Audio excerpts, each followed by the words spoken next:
hozir g'alati eshitilishi mumkin. Ko'p sevgi ustozlik qilganman-da kursdoshlarimga. Mencha ayollarni qanaqa desam bo'ladi, ayrim narsalar, makrlarni ko'p narsani o'qiydigan bo'lib qolganman. To'xtab turingmi, kundoshingizni chaqirib kelaman. Qizni ham kelib dardini aytardi yoki sirini aytardi. Mana shunaqa bo'lyapti, nima qiling Hasan deb aytardi-da. Kongodan qo'rqishimiz kerak dedi. Sizni fikrlaringiz qanaqa? Kolumbiyadan qo'rqishimiz kerak. Oddiy Real degan so'zdan kelib chiqqan deydi, lekin ispanchadan tarjima qilsangiz Realda yana bitta ma'nosi bor, qirol degan ma'nosini bildiradi. Ronaldo misol uchun pressingda ishlamaydi deydi, u bu deydi, lekin 2-3 ta futbolchini o'zi bilan olib yuradi kerak bo'lsa. U ya'ni plusi ham bor, minusi ham bor. Vaqt uchun boshida shunaqa gap gapirgan, shunaqa yomon tegan, siz ham kirib qoldingizmi deganda. O'yin bo'lmoqchi edi. Sog'lashga tot munosabatga. Qo'pol qilib aytganda kuydirgan. Men R harfida menda muammo bor dedi. Mestofil o'ynashgacha borganman-da. Mestofil o'ynagan paytimda Heath Ledger o'sha Jokerdan ayrim narsalarni olishga qiziqardim. Smurflarga ovoz berganmisiz? Endi tonirovka deyshadi-yu. Baribir sharhlaga ham borib yurardim. Dadam bilan rahmatli, keyin Davron aka bilan ham. Bobur akada ham nima deydi, xafa qilib ham qo'ymaydiganman-da. Bobur akada yaxshi ma'noda, ba'zida sal bezbetlik ham bor-da. O'shandan keyin Shumaxerga muxlis bo'lib qolganman. O'shani yutib chiqayotgan jamoada hozirlik. Nigeriya. Murod aka. Murod aka. Barselona qo'yamiz. Vahshiy obrazim-ku. Dolce gurung bu, dolce gurung. Dolce gurung. Dolce gurung. Dolce gurung. O'zbekcha.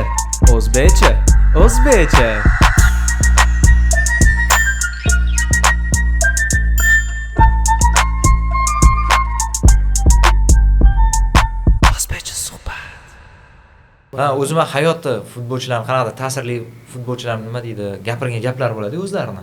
O'zini tilidan gapirgan gaplariga qiziqardim. Oldin to'g'ri boshqalar ham qilardim. Misol uchun, sal ta'sirliroq bo'lsa, o'zim jiz etsa nimadir o'shanda qilardim-da. Unchunchaga qilavermayman. Zo'rlar, anaqa Suares haqida bor-da. Suaresni sevgisi haqida. Suaresni boshqa dunyosini ochib berdim. Hammani ko'proq simulant sifatida biladi-yu, qo'pol o'ynaydigan. Yomon ko'rardi. Uni naborotani romantik anaqa bola sifatida ko'rsatib berdim. Tayyormiz? Boshlaymiz. Assalomu alaykum, hurmatli Dolce Gurung podkasti kuzatuvchilari. Bugungi mehmonimiz futbol sharhlovchisi, diplomi bo'yicha aktyor Hasan Turdaliyev. Assalomu alaykum. Va alaykum assalom. Hayotda nima gaplar ekan, nima yangiliklar, nima proyektlar? Yurimiz endi ishlab, bolam chaqam deb.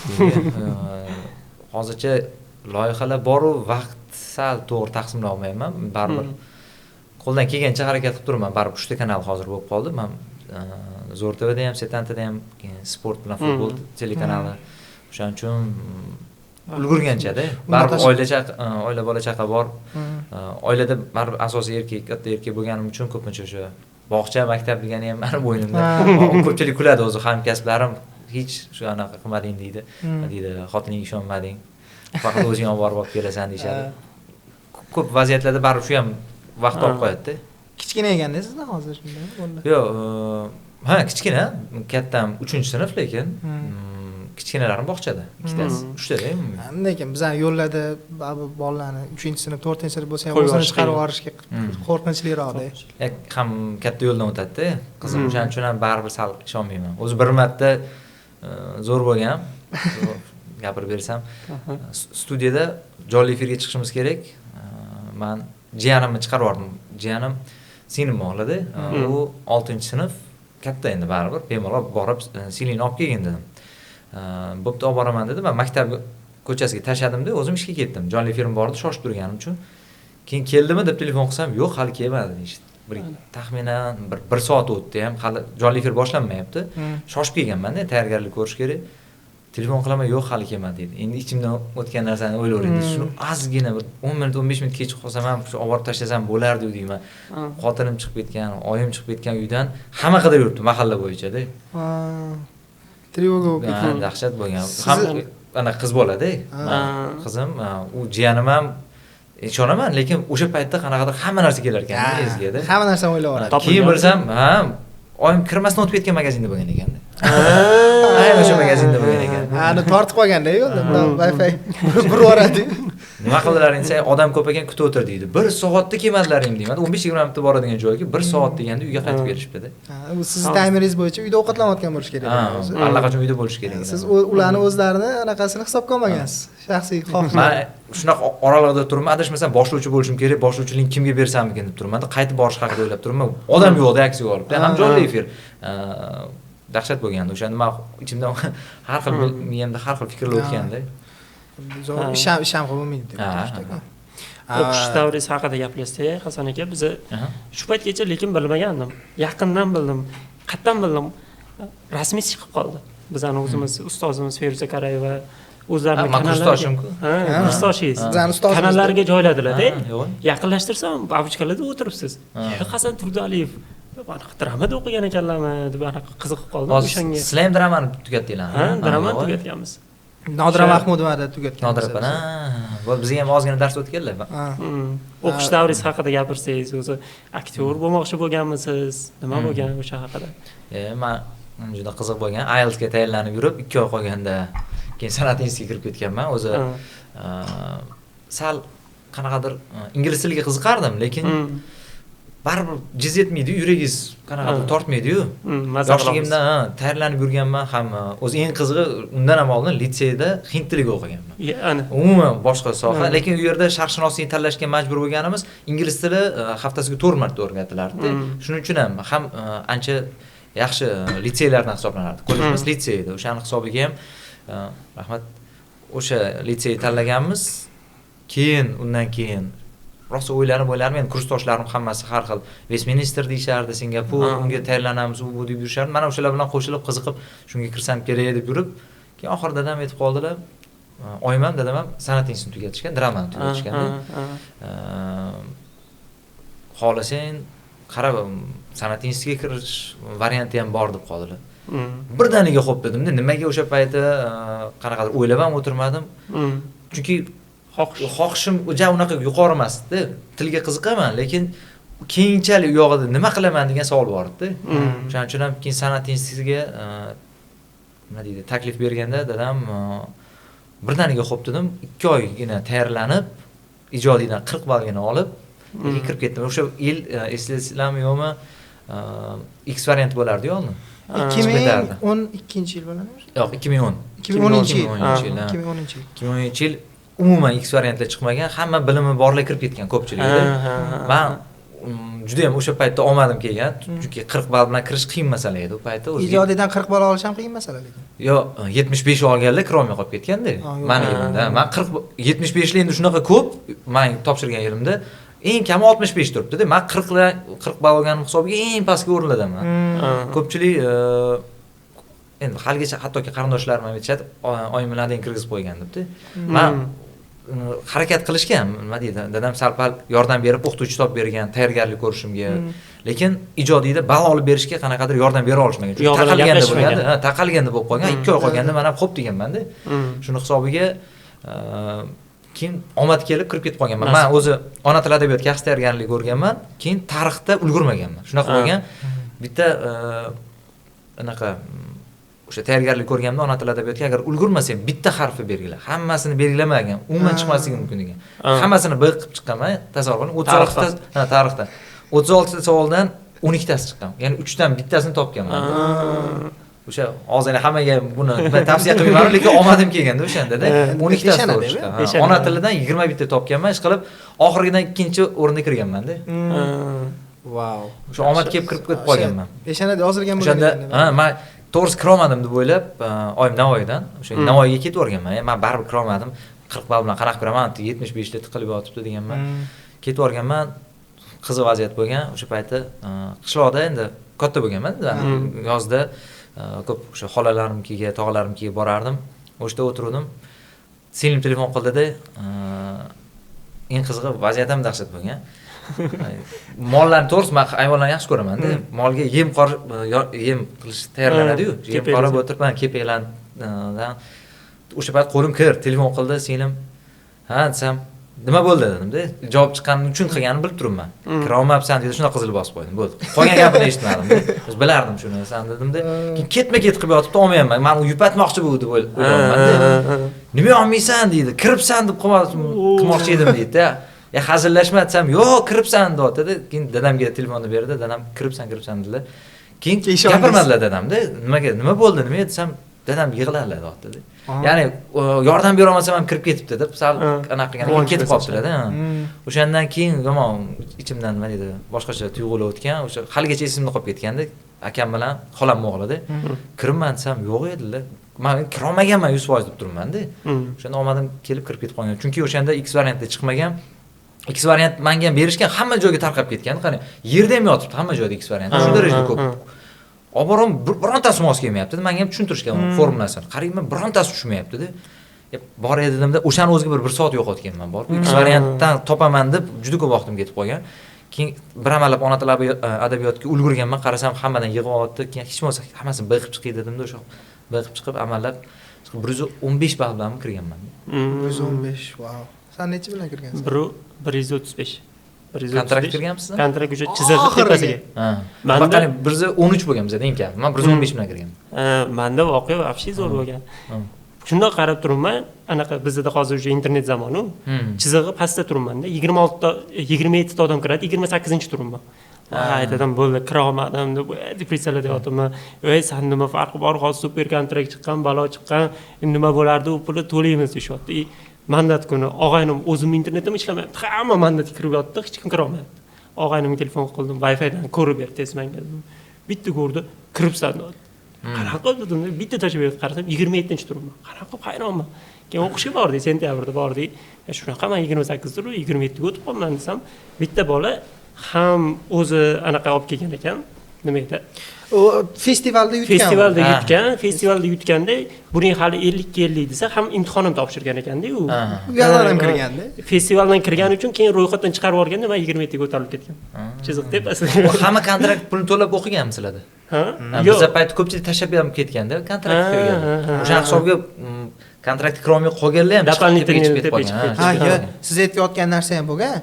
Lekin ular kirganda 2-3 oy o'qib keyin ketib qolganda. Ularni ham yondirganda. Kimdir o'rnini zanit qilgan ular. Kimdir o'rnini egallab qo'ygan. O'qish davrlaringiz qanaqa bo'lgan? Keyin aktyorskida o'qish, qiziqish. Men o'zimni nima desa bo'ladi? O'zim kashf qilganman desam bo'ladi. San'at instituti o'zim sirada ham shunaqa bo'lsa kerak. Qanaqadir o'zinglarni bilmagan qirraliklar ustozlar bo'ladi. Ham men to'yda majburlashsa ham raqsga tushmaydigan bola edim-da. Endi shu darajada uyalardim, xijolat qilardim. Hamma nima deydi, tabrik etadigan pallalar bo'lib qoladi-yu. Misol uchun tug'ilgan kun, qanaqadir to'y qashamda o'shanga ham chiqmasdim. So'zga chiqadigan. So'zga ham umuman chiqmasdim. Shu darajada uyalchang edim, nima deydi, tortinchoq edim. Shu qilib teatralniga kirgandan keyin tayyorgarlik ko'rayotganda o'zi sandan chiqmaydi degandek qiluvdi-da meni. O'quvchim o'sha tayyorgarlik ko'rayotganda sal tegadigan gaplar qilib, oxiri yorilishimga majbur qildi. Men Romeo bilan Yagoga tayyorgarlik ko'rganman, monologiga. Ikkalasi umuman 180 gradusga teskari-yu. O'shanda o'sha gaplardan keyin ichimdan nimadir sezdim-da, nimadir qanaqa ta'riflab berishni ham bilmayman. O'shanda ko'zim yonganini sezdim-da, mana bo'lar ekan u deganlar-da. O'shandan keyin o'sha narsani his qildim. Yana qachon his qilar ekanman deb institutda taxminan bir 3-oyga kelganda his qildim-da. Ungacha institut davrida bilmadim, qanaqadir o'sha kollejda, san'at kollejlarida o'qigan bolalar yuribdi-da, hammasi etyud qilish kerak, bespredmetga bo'lardi-yu, o'shanaqalar qilish kerak desa, hammasi bo'ladi. Men hech narsani bilmayman-da. Men monolog yodlab kirganman, xo'p, masala yodlaganman, she'r yodlaganman, lekin u men uchun yengil edi, umuman boshqa dunyo. San'at institutiga misol uchun oldindan tayyorgarlik ko'rib, maqsadi shu bo'lgan bolalar baribir keyinchalik ham nima bo'lishini bilardi-da. Shuning uchun men boshda o'zimni nima desam bo'ladi, umuman boshqa joyga tushib qolgandek. Topishga qiynalgansiz. Siz 3 oy ta'bir etganini his qilgansiz? Shunaqa bo'lgan. Juda tortinchoqdim o'shanda ham, to'g'risi o'qituvchim boshida shunaqa gap gapirgan, shunaqa yomon tegan. Siz ham kirib qoldingizmi deganda. Yomon tegan o'sha gap. Siz ham kirib qoldingizmi degan. Endi 40 ball bilan kiradi deb o'ylamagan. Yo'q, lekinchi bu gapdan keyingi gaplar ham menga juda boshqacha tuyulgan. Budjetlar kuydirgan, to'g'risi. Bizning bitikda budjetlar kuydirib ketgan o'qituvchimizni, bizlar emas, o'qituvchimizni. Hamma zamonda bo'ladi ular. Shu bolani men kontraktga zo'r qilinganda menga gapirganda, ya'ni hammaning ichida gapirgan, shu bola sanlarning o'rniga budjetda o'qish kerak degan. Ya'ni 3-kursdami, 3-kursda edi ekan. O'shanda qattiq tegadigan gaplar qilishgan, nima deydi, o'qituvchini gapiga kirmagan, keyin sal qo'pol qilib aytganda kuydirgan. O'shanda men o'qituvchimga ko'p yordam berardim. Men maqtanishda emas, nima deydi, musiqa tanlashni yaxshi ko'rardim. Etyudlarga musiqa tanlash ham o'ziga yarasha bitta nima deydi, mahorat talab qiladi. Shunaqa. Men tanlab berardim bolalarga. Men mana shunaqa kelishardi, g'oyasini aytardi, to'xtab turdim, o'ylardim. Men hamma o'sha Hans Zimmerni nima deydi, soundtracklari deysizmi, aniq filmlardagi soundtracklarni ko'pini bilardim. O'shalarni olgandim. To'xtab tursang bu tushadi, to'xtab tursang bu tushadi deb hammasiga tanlab berardim. Hech qilib o'qituvchining yordamchi bo'lib, keyin nima deydi, aktyorlikda ham ancha-muncha asosiy rollarni o'ynadim. Qisqasini aytganda ancha o'qituvchimga nima deydi, yaqin bo'lgandim-da. O'qituvchingiz kim bo'lgandi? Zamir Turg'unazizovga rahmatli. Turg'unazizov, biz Turg'un akani oxirgi kursi bo'lganmiz. Turg'unazizov anaqa badiiy rahbar, assistent Zamir Ahmed. Shu ikkala o'qituvchimiz endi Turg'un aka asosan nima deydi, asosiy darslarda kelib o'sha imtihonlarga yaqin ko'p dars o'tardilar. Qolgan payt doimo o'sha Zamir opa, keyin Bekzod Mirzayev bor, bilsangizlar. Bor edi. Bekzod aka ham bizga ko'p yordamlar tegan. Bekzod aka nisbatan bizga darajamizga nima deydi, tushib gapirardilar-da, ukam deb gapirardilar. Zamir opa sal qattiqqo'llik qilardilar, lekin o'sha narsalar haligacha qumsiyman. U davr boshqa-da. O'sha qattiqqo'lliklarni deb ham shu darajaga yetdik-da, chunki keyin sahna nutqidan Go'zal Xoliqova bizani ham boshqa darajada. Hozir bo'lish kerak.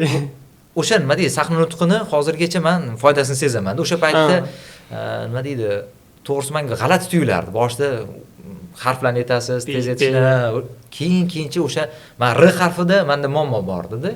R harfi uchun nima deydi, nafasingiz ham kuchli bo'lish kerak-ku. Nafas qancha kuchli bo'lsa, R harfi shuncha yaxshi chiqadirdim. O'sha gapni boshida tushunmasdim. Keyin gaplarida nima deydi, tasdig'ini o'zimda his qilavergandan keyin, o'zim tasdig'ini topgandan keyin tushunib yetganman. Hammasi foydaga ishlaganda. Go'zal opa rosa qattiqqo'l bo'lganmi o'sha paytda ham? Yo'q, lekin juda emas edi, nima deydi, to'g'ri qattiqqo'lliklari ham bor-edi-yu, lekin yoqimli qattiqqo'llik. Ya'ni qanaqadir bitikda o'qituvchilar bo'ladi-yu, misol uchun gumanitar fanlarda ismlari esimdan chiqib qoldi, juda qattiqqo'l edi. Endi ortiqcha darajada qattiqqo'l edi. Bizga gumanitar fan o'zi san'at instituti uchun nimaga kerak deb hammamiz haligacha o'ylanardik. Ya'ni shunaqangi hali ham o'ylashadi. Fizika, misol uchun ximiya qanaqadir ozgina o'tib ketiladigan dars bor, hozir esim kelmayapti. Ular falsafa emasmi? Yo'q, falsafa emas. Falsafa kerak lekin. U kerak. Gumanitar fanlarda, uning ichida fizika bor, misol uchun ozgina geografiyasi ham bor, qanaqadir shunaqa fanlar hammasi yig'indisi. Hozir esim kelmayapti, to'g'risi. O'shalarni shunaqangi darajada so'rardik, go'yoki biz fizik bo'lishimiz kerak edi. Oshirib yuborardi. Zo'r ucha olsak xursand bo'ladigan darajada edi. Bizda ham rus tili ustoz shunaqa edi. Anaqa shoir opa emasmidilar? Yo'q. Shoir opamidilar. Ular ham juda qattiqqo'l deyishardi. Men ularga tushmaganman-da. Narigi gruppaga tushgandim. O'shanga ulardan ham hatto 3 ball baho olish o'zi ham qiyin edi. Shunaqa vazifalar ko'p beriladi. Biz o'zi aktyorskidan dars qilishimiz kerakmi? Rus tilidan deb o'ylab qolasan-da. Endi rus tilini bilish kerakmi aktyorni? Menga eng zo'ri endi unchalik yuklama ko'p-da. Mi prishli va uroke deyshadi bolalar. Eng zo'ri ingliz tili bo'lardi menga. Ingliz tilidan endi IELTSga tayyorgarlik ko'rganman-ku. Bilasiz. Ko'pchiligiga maktabda nemis tili o'rgatilgan, men kursdoshlarim aytishardi, ingliz tilini noldan boshlashga majbur bo'lishgan. Shularni qatorida menga ham noldan o'rgatishga majbur bo'lyapti-da o'qituvchilarimiz. Ichida maza qilib o'tiradigan men edim-da.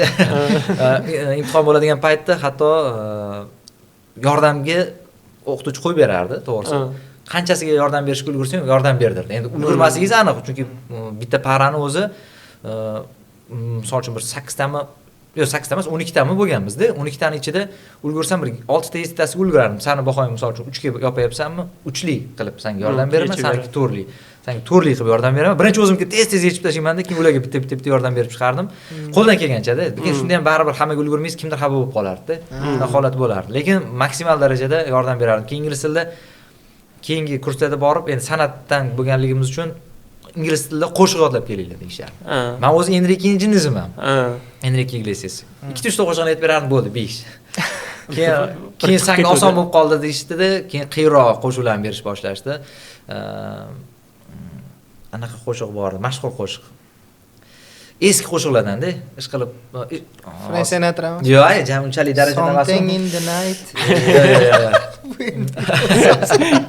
Kulma. Zo'r. mayli eslasam yetarman.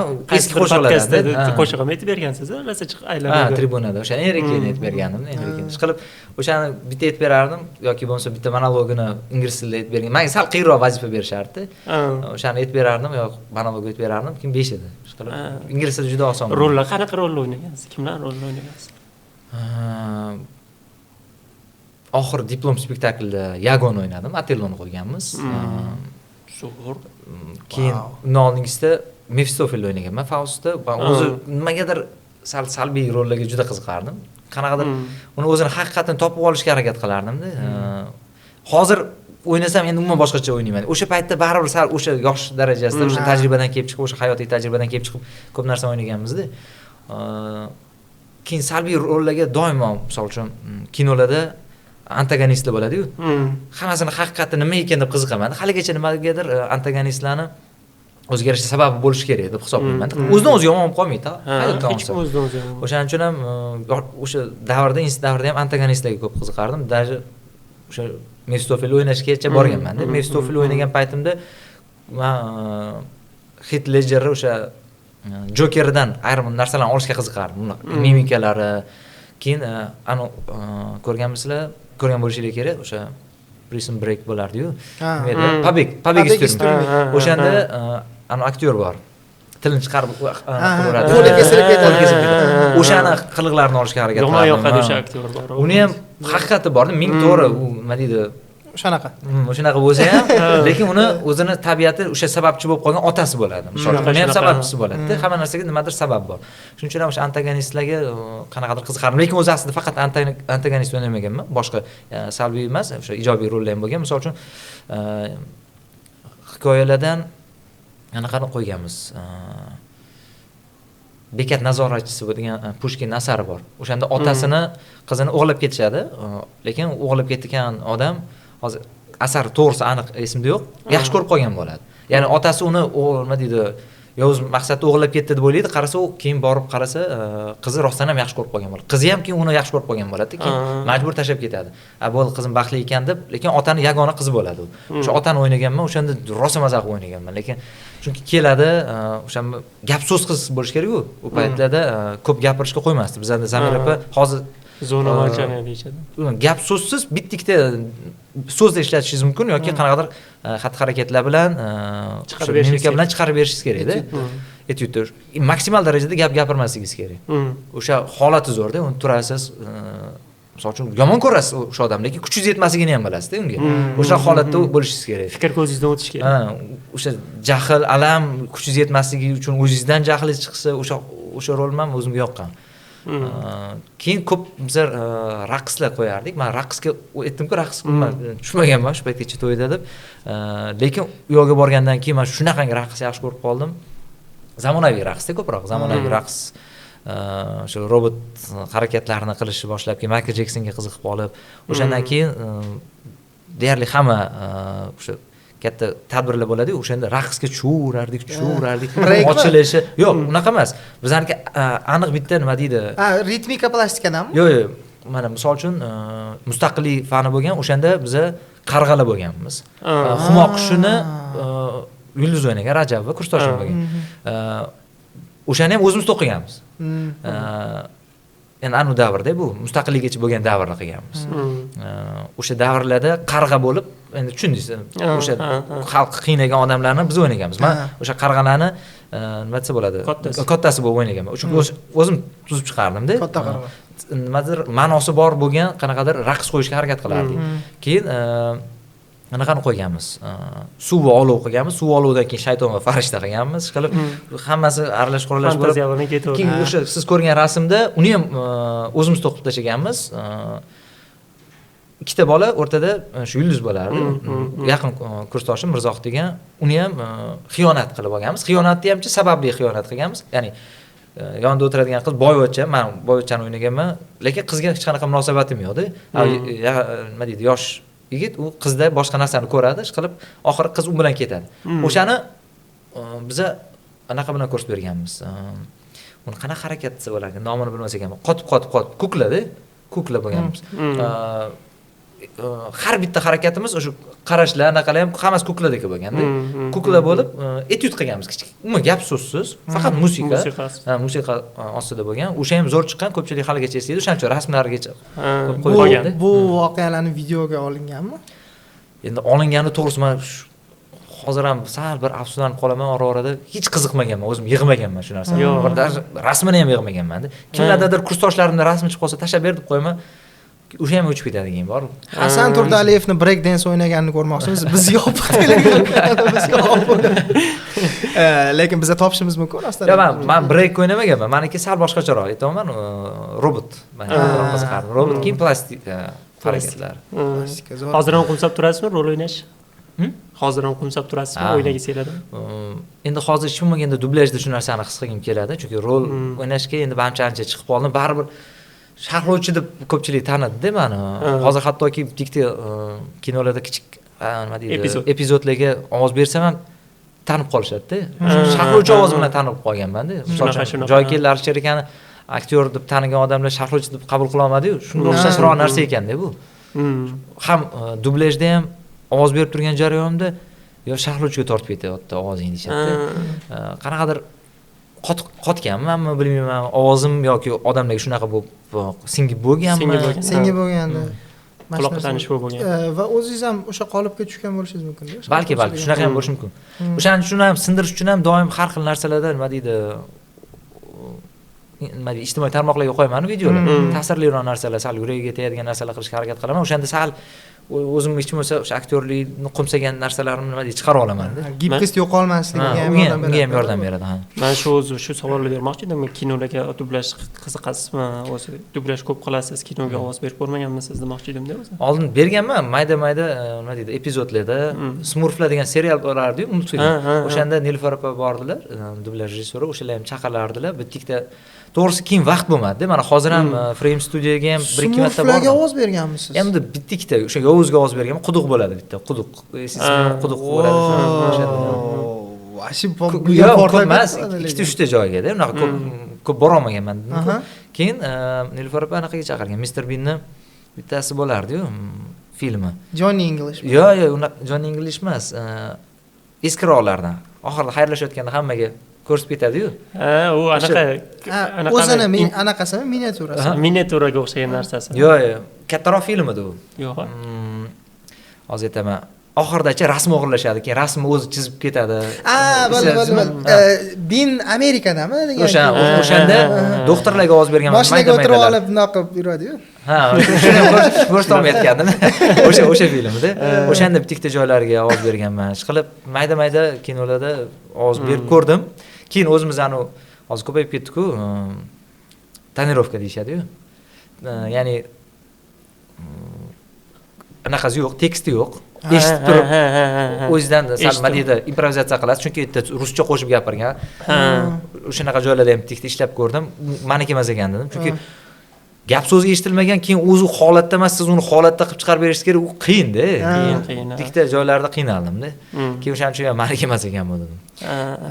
O'zi o'qishni bitirgan paytingizda yoki o'qiyotgan paytingizda kim bo'laman kelajakda deb o'ylagansiz? Aktyor bo'lib ketaman deb o'ylagansiz yoki sharhlovchi bo'laman deb o'ylagansiz qabran? O'sha paytdachi men baribir sharhlaga ham borib yurardim. Dadam bilan rahmatli, keyin Davron aka bilan ham faqat futbolga kirmasdim. Qishki sport turlariga yoki avtosport poygalariga kirardim. O'shalarga sal ko'proq kuzatgansan, o'shaning uchun bizga sherik bo'lib kirgin deyishardi. Menga pul to'lashmasdi, faqat nima deydi, o'zim uchun ham qiziq edi. Sharhlagansiz ham, poygalarni qo'yishardi-yu oldin. Formula 1 ni qo'yishardi yoki NASCARni ham qo'yishganmi? Yo'q, NASCAR yo'q. NASCAR juda zerikarli, qiyin ko'rish. Bizanikilar. O'sha Formula 1 da siz ovozingizni eslayman-da. Birinchi marta Formula 1 da eshitganman siz ovozingizni. Ha, shu Formula 1 ga o'zim to'g'risi futboldan ham birinchi bo'lib unga muxlis bo'lganman. Hozirgacha baribir kuzatib kelaman Formula 1 ni. 99-yilda ko'rganman-da. Birinchi ko'rganim o'sha Shumaxer o'shanda Hakining yutqizib qo'ygan. O'shandan keyin Shumaxerga muxlis bo'lib qolganman. O'zi yutqizgan, lekin yutolmagani menga sal boshqacha tuyulganda. O'sha qizil mashina, qizil bolid oxirigacha muxlislik qildim, chempion bo'la olmadi. Chempion bo'lish kerak deb kutganman, keyin chempion bo'lgan, keyin ketdi, 5 marta chempion bo'lgan. O'shandan keyin Schumacher bo'lib ketganda, Qizil baron deb o'shandan keyin mashhur bo'lib ketib qolgan. O'sha Formula 1 ga ham muxlis bo'lishimga sababchi bo'lgan. Keyin Schumacherga ham fanati bo'lib qolishimga sababchi bo'lgan. Schumacher o'ziga ham personal. Hozir mana shartnomalar imzoladik, bizda ham bo'lib qoladi. Leclerc keldi. Endi keldi, Leclerc keldi, Norris, Piastri keldi. Men o'zi to'g'ri kutgandim. Ko'pchilik aytdi, Hamilton bilan Verstappen ham kelar ekan dedi. Shu ikkalasi kelmaydi. Bittasi chempion bo'lsa keladi, o'sha chempioni bo'lgani, lekin kelmaydi. Chunki juda qimmatga ular yuradi va Verstappen o'zi bunaqa tadbirlarni yoqtirmaydi. Hamilton ham sal o'zini nima deydi, shaxsiy hayotini unaqa ko'rsatuvni xohlamaydigan insonlar. Verstappen kinoga chiqqaniga keyin bir har xil gaplar gapiribdi-yu. Formula 1 degan kino bo'ldi. O'shanda uni syomka qilishganini chiqib turib keyin nolibdilar-da, brat. O'zi hayotda shunaqa odam u.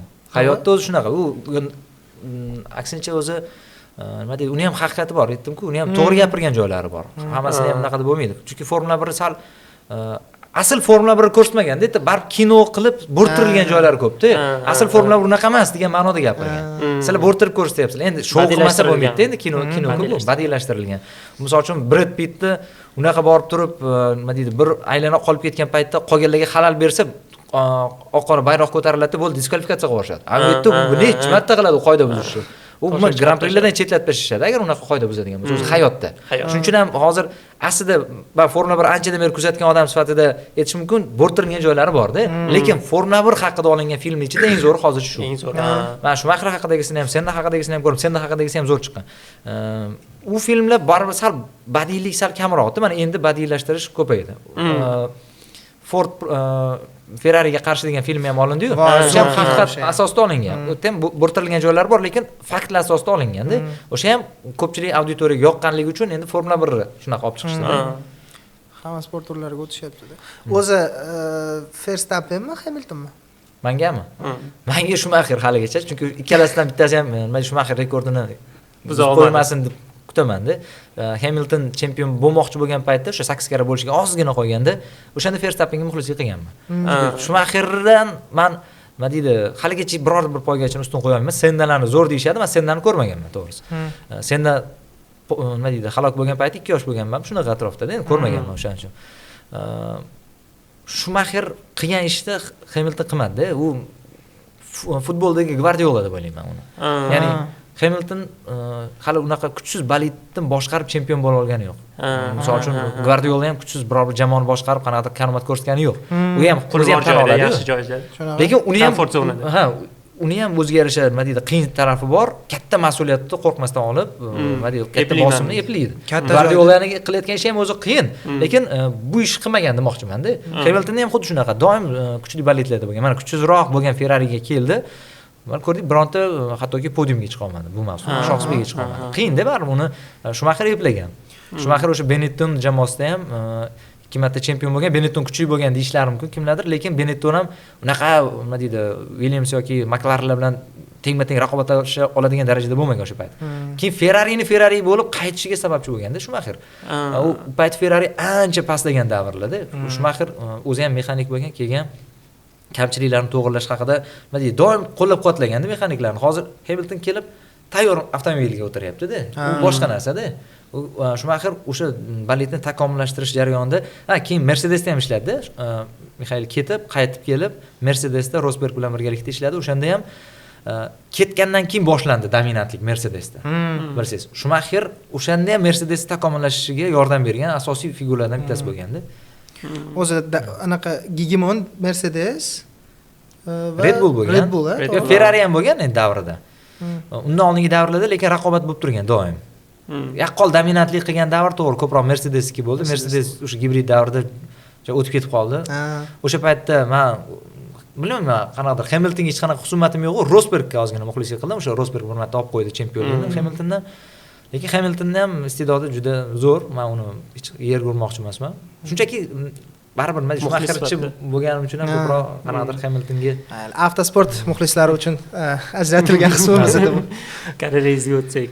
Karrerangizda eng qiyin sharh qaysi sharh bo'lgan? Birinchi marta o'sha O'zbekiston o'yiniga kirganimda qanaqadir tajribam bor, ancha katta o'yinlarni sharhlaganman, lekin O'zbekiston o'yiniga birinchi kirganimda chunki menga juda kam berilgan. Hozirgacha ham O'zbekiston ishtirokidagi o'yinni sharhlagan bo'lsam, hali bir 5-6 ta sharhladim-da umumiy. Ko'p sharhlaganim yo'q. Keyin tandem ko'proq Ko'p ishladingiz. tandemda, o'zim yakkaxon tarzda men O'zbekiston sharhini hali men sharhlaganim ham yo'q. O'zi tandem qo'yiladi ko'pincha O'zbekiston ishtirokidagi o'yinlarga. Shu birinchisi qaysi bo'lgan? Birinchisi Gonkong bilan o'yin bo'lgan. O'zbekiston terma jamoasi Gonkong bilan o'yini 2-0 hisobida yutganmiz. O'shanda ham baribir qanaqadir ichimdan hayajon o'tganda, o'sha yo'q bo'lib ketgan hayajonni yana qaytadan his qilganman. O'sha sal esimda qolgan, o'ziga yarasha qiyin sharhlar bo'lgan. Misol uchun yana qaysi o'yinlarni aytsak bo'ladi? Ochilish marosimlari, qanaqadir shunaqa jarayonlar bo'ladi-yu, sal ma'lumot kam bo'lgan. O'shanda improvizatsiya qilishingiz kerak bo'ladi. Maksimal darajada boshqa narsalar bilan to'ldirish kerak bo'ladi, zeriktirib qo'ymasdan. Tarjima qilish kerak bo'ladi. Ha, tarjima bor, uchunisi bor. Yaqinda bo'ldingiz, jahon chempionati haqida gapirsak, ochilishi nima hamma endi qo'rqibdi, Xayrul aka hamma joyda qo'rqib chiqdi. Qur'a tashlash, Kongodan qo'rqishimiz kerak, Kongodan qo'rqishimiz kerak dedi. Sizni fikrlaringiz qanaqa? Kolumbiyadan qo'rqishimiz kerak dedilar. Yo'q, biza 3-chi chiqadigan jamoa Kongo deb hamma osonyapti, lekin u ham oddiy komanda emas deb, rosa hamma joyda qo'rqib chiqdilar Xayrul aka. Endi vatan jamoasiga hamma qatori biz ham muxlislik qilamiz-ku, lekin tan olish kerak, guruhimiz ancha kuchli. Men Xayrul aka tomondaman, to'g'risi men ham Kongo ancha kuchli jamoalarni yutib chiqayotgan jamoa-da. Nigeriyalarni yutib qoldirib chiqayotgan jamoa. Masalan, Nigeriya bo'lganda agar bizning guruhda qaytib o'shani yutib chiqayotgan jamoa-da hozirlik. Nigeriyani yutib chiqyapti. Nigeriyada, u qachongi Nigeriyada u? Hozir ham o'sha jamoani yutib chiqayotgan jamoa bilan o'ynaymiz-da, agar Kongo chiqsa. Demak, u ham kuchli. West o'ynaydigan o'yinchilar bor, top chempionatlarda o'ynaydi. Kongoda. Kongoda. Bizda endi shu 3-4ta. Yo'q, agar o'zimizni o'yinimizni ko'rsatsak, rostdan ham nima deydi, Qatar bilan o'yin bo'ldi yoki Eron bilan ayrim o'yinlarimiz bo'ldi-yu. Misr bilan ko'rsatgan o'yinimiz. Agar o'shanaqa darajada nima deydi, bitta o'yinga tayyorlanib ushlab tura olsak, unda nimadir kutsak bo'ladi, lekin baribir qiyin bo'ladi deb o'ylayman. O'sha holatda ham qiyin bo'ladi. Kolumbiyaga o'zim men yuqori baho beraman, chunki Argentinani yutdi, Braziliya bilan tengma-teng o'ynadi. Ya'ni o'sha Janubiy Amerikadan chiqqan jamoalar ichida eng kuchlilardan qatorida-da u ham. Finalchi. Bitta fikr bor. Argentina bilan final o'ynada ham agar o'ynadi. Portugaliya bilan o'yinda Kolumbiya agar Ronaldo tushadigan bo'lsa Portugaliyada, menimcha Kolumbiya favorit deb o'ylayman men. Chunki Portugaliyada Ronaldo tushgan o'yinda hamma unga o'ynaydi-yu. Qurol kamayib ketadi. Bitta qurol bilan zarba beradigan bo'lib qoladi-da ular. Endi u ham Ronaldoning formasiga ham bog'liq-da. Ronaldo ham hozir bu tomoni ham bor. Ronaldo misol uchun pressingda ishlamaydi deydi, u bu deydi, lekin 2-3 ta futbolchini o'zi bilan olib yuradi kerak bo'lsa. Ya'ni plusi ham bor, minusi ham bor. Ronaldo misol uchun oldingidagi mehnat qilmayapti deb misol uchun tanqid qilishyapti, lekin o'zgarish plus tomonlari ham bor. Lewandowskini ham hozirgacha formasi tushdi deydi, lekin 2-3 ta futbolchini o'zi bilan olib yuradi doim jamoadan ichida. Ya'ni hujumchilarni baribir shuni hisobga olgan holda ham murabbiy tushiradi. To'pga teginmasin mayli, lekin doim bosim ostida ushlab turadi. Darvozabonni, himoyachilarni doim bosim ostida ushlab turishni o'zi ham katta bir hudud ochilishiga sababchi bo'ladi. Ya'ni hamma narsaning plus minusi bor-da. Misol uchun Ronaldoni hozir realizatsiyasi pand berib, qanaqadir sal oldingi darajada emas, qo'pol qilib aytganda, tezligi pasaygan bo'lsa ham, lekin baribir haligacha foydali esiga bo'riladi baribir. Bo'ri deganimizga mana shu narsa qanaqa paydo bo'ldi? O'zbekiston oq bo'rilar degan nom. Eskitdan bor. Eskitdan oq bo'rilar. Biz masalan endi eshitmaganmiz, oldinda jahon chempionatiga chiqib oq bo'ri hamma ayla yasashdi, boshqa qilishdi.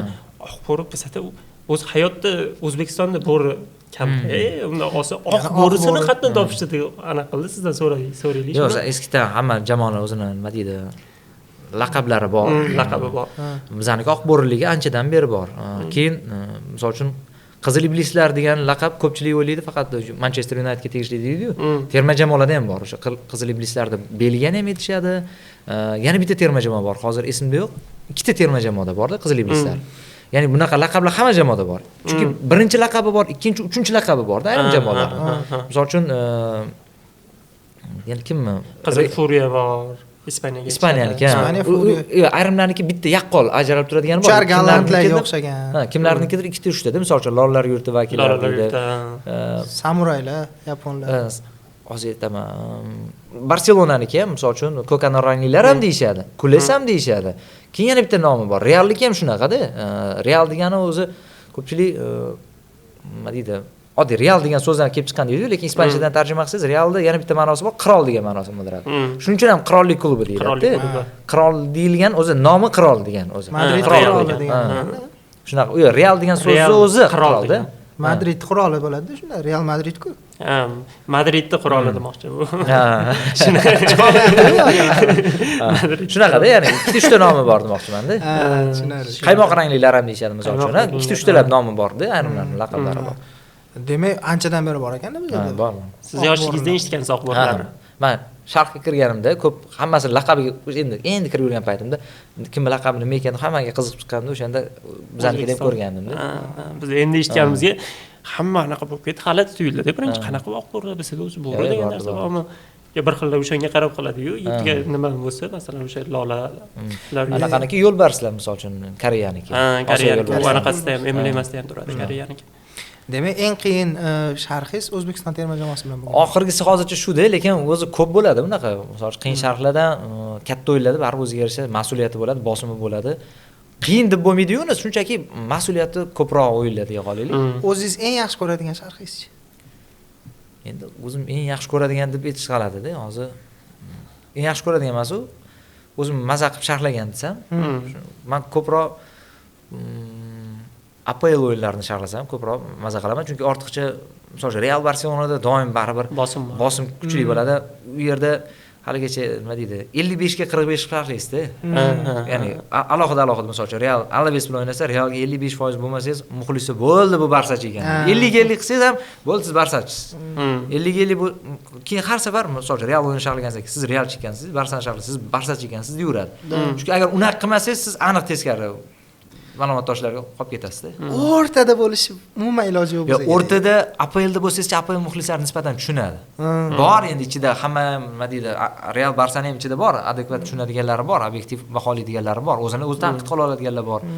Lekin nisbatan ular sal ko'proq ehtirosga berilib, qanaqadir muxlislar qiladimi deb o'ylayman. APLda nisbatan kam bu. Misol uchun men Liverpool muxlislari haligacha o'sha comeback sharhlagansiz deydi, Barselona bilan to'g'ri. Lekin eng nima deydi, sharmandali mag'lubiyatni ham sharhlaganman. 2-8 hisobida Aston Villaga yutqizib qo'ygan, o'sha o'yinni ham men sharhlaganman. Uni eslashmaydi. Lekin uni misol uchun o'shani sharhlagansan deb hech kim tanqid qilib mana qilmaydi. Chunki sal nisbatan uni yengilroq qabul qilishadi. Tushunarli. Xo'p, o'qish haqida gaplashdik, boshqa haqida gaplashdik. Eng mavzu bor edi o'sha yerda. Baribir endi yoshligingizga borib taqaladi bu. Birinchi muhabbat qanaqa tuyg'usiz uchun? Boshqa savol bo'ldi, nima deydi? Anchadan beri hech kim menga bu haqda savol bermagandi. Endi birinchi muhabbat endi maktabda bo'lgan meniki ham. Unaqa nima desa bo'ladi. Ko'p gap so'zlar qilmasdim. Nima deydi? She'r yozib kimlardir ilhom parilar kelib ketadi-yu qanaqadir. Menda birinchi muhabbat do'stona bo'lgan, ancha do'stona bo'lgan. Ko'p misol uchun men yoshligimda tennisga qatnashganman, katta tennisga. Tennis o'ynardik, badminton o'ynardik, boshqa sinfdoshlar bilan yig'ilib. Keyin turib qisqa bo'lganda, qisqa davr bo'lgan. O'sha onasi nimagadir qarshi bo'lib qolgan o'zidan yo'q joydan. Shundan keyin yo'q, bu oyim qarshi bo'ldi degan. Men ham kurashmaganman, bo'pti devorganman, bo'ldi, shu bilan tugab ketgan. Lekin aytgansiz, muhabbatingizni izhor qilgansiz. Mencha yo'q. To'g'ridan to'g'ri masalani yaxshi ko'raman, sevaman deb qanaqadir ayta olmasdim. Juda men aytdim, tortinchoq bo'lganman. Qanaqadir so'z orasida xatti-harakat bilan ko'proq ko'rsatishga harakat qilardim. Men o'zi ko'p ham shirin gap gapiradiganlarga shuning ham ishonmaslik kerak deb o'ylayman. U xatti-harakati bilan isbotlash kerak-da. Hozirgi kunda o'zi mana shu narsa moda bo'lyapti, gul berish, boshqa. Shu hozirgi hayotga qanaqa qaraysiz? Instagramdagi hayot yoki qizlar masalan endi munosabatni boshlashim bilan, san salom alaykum o'tishim bilan ular qo'yishni boshlaydi. Gaz bolalar mana bunaqa narsalar qiladi, tormoz bolalar bunaqa qiladi. Mana shu Instagram hayotga qanaqa qaraysiz?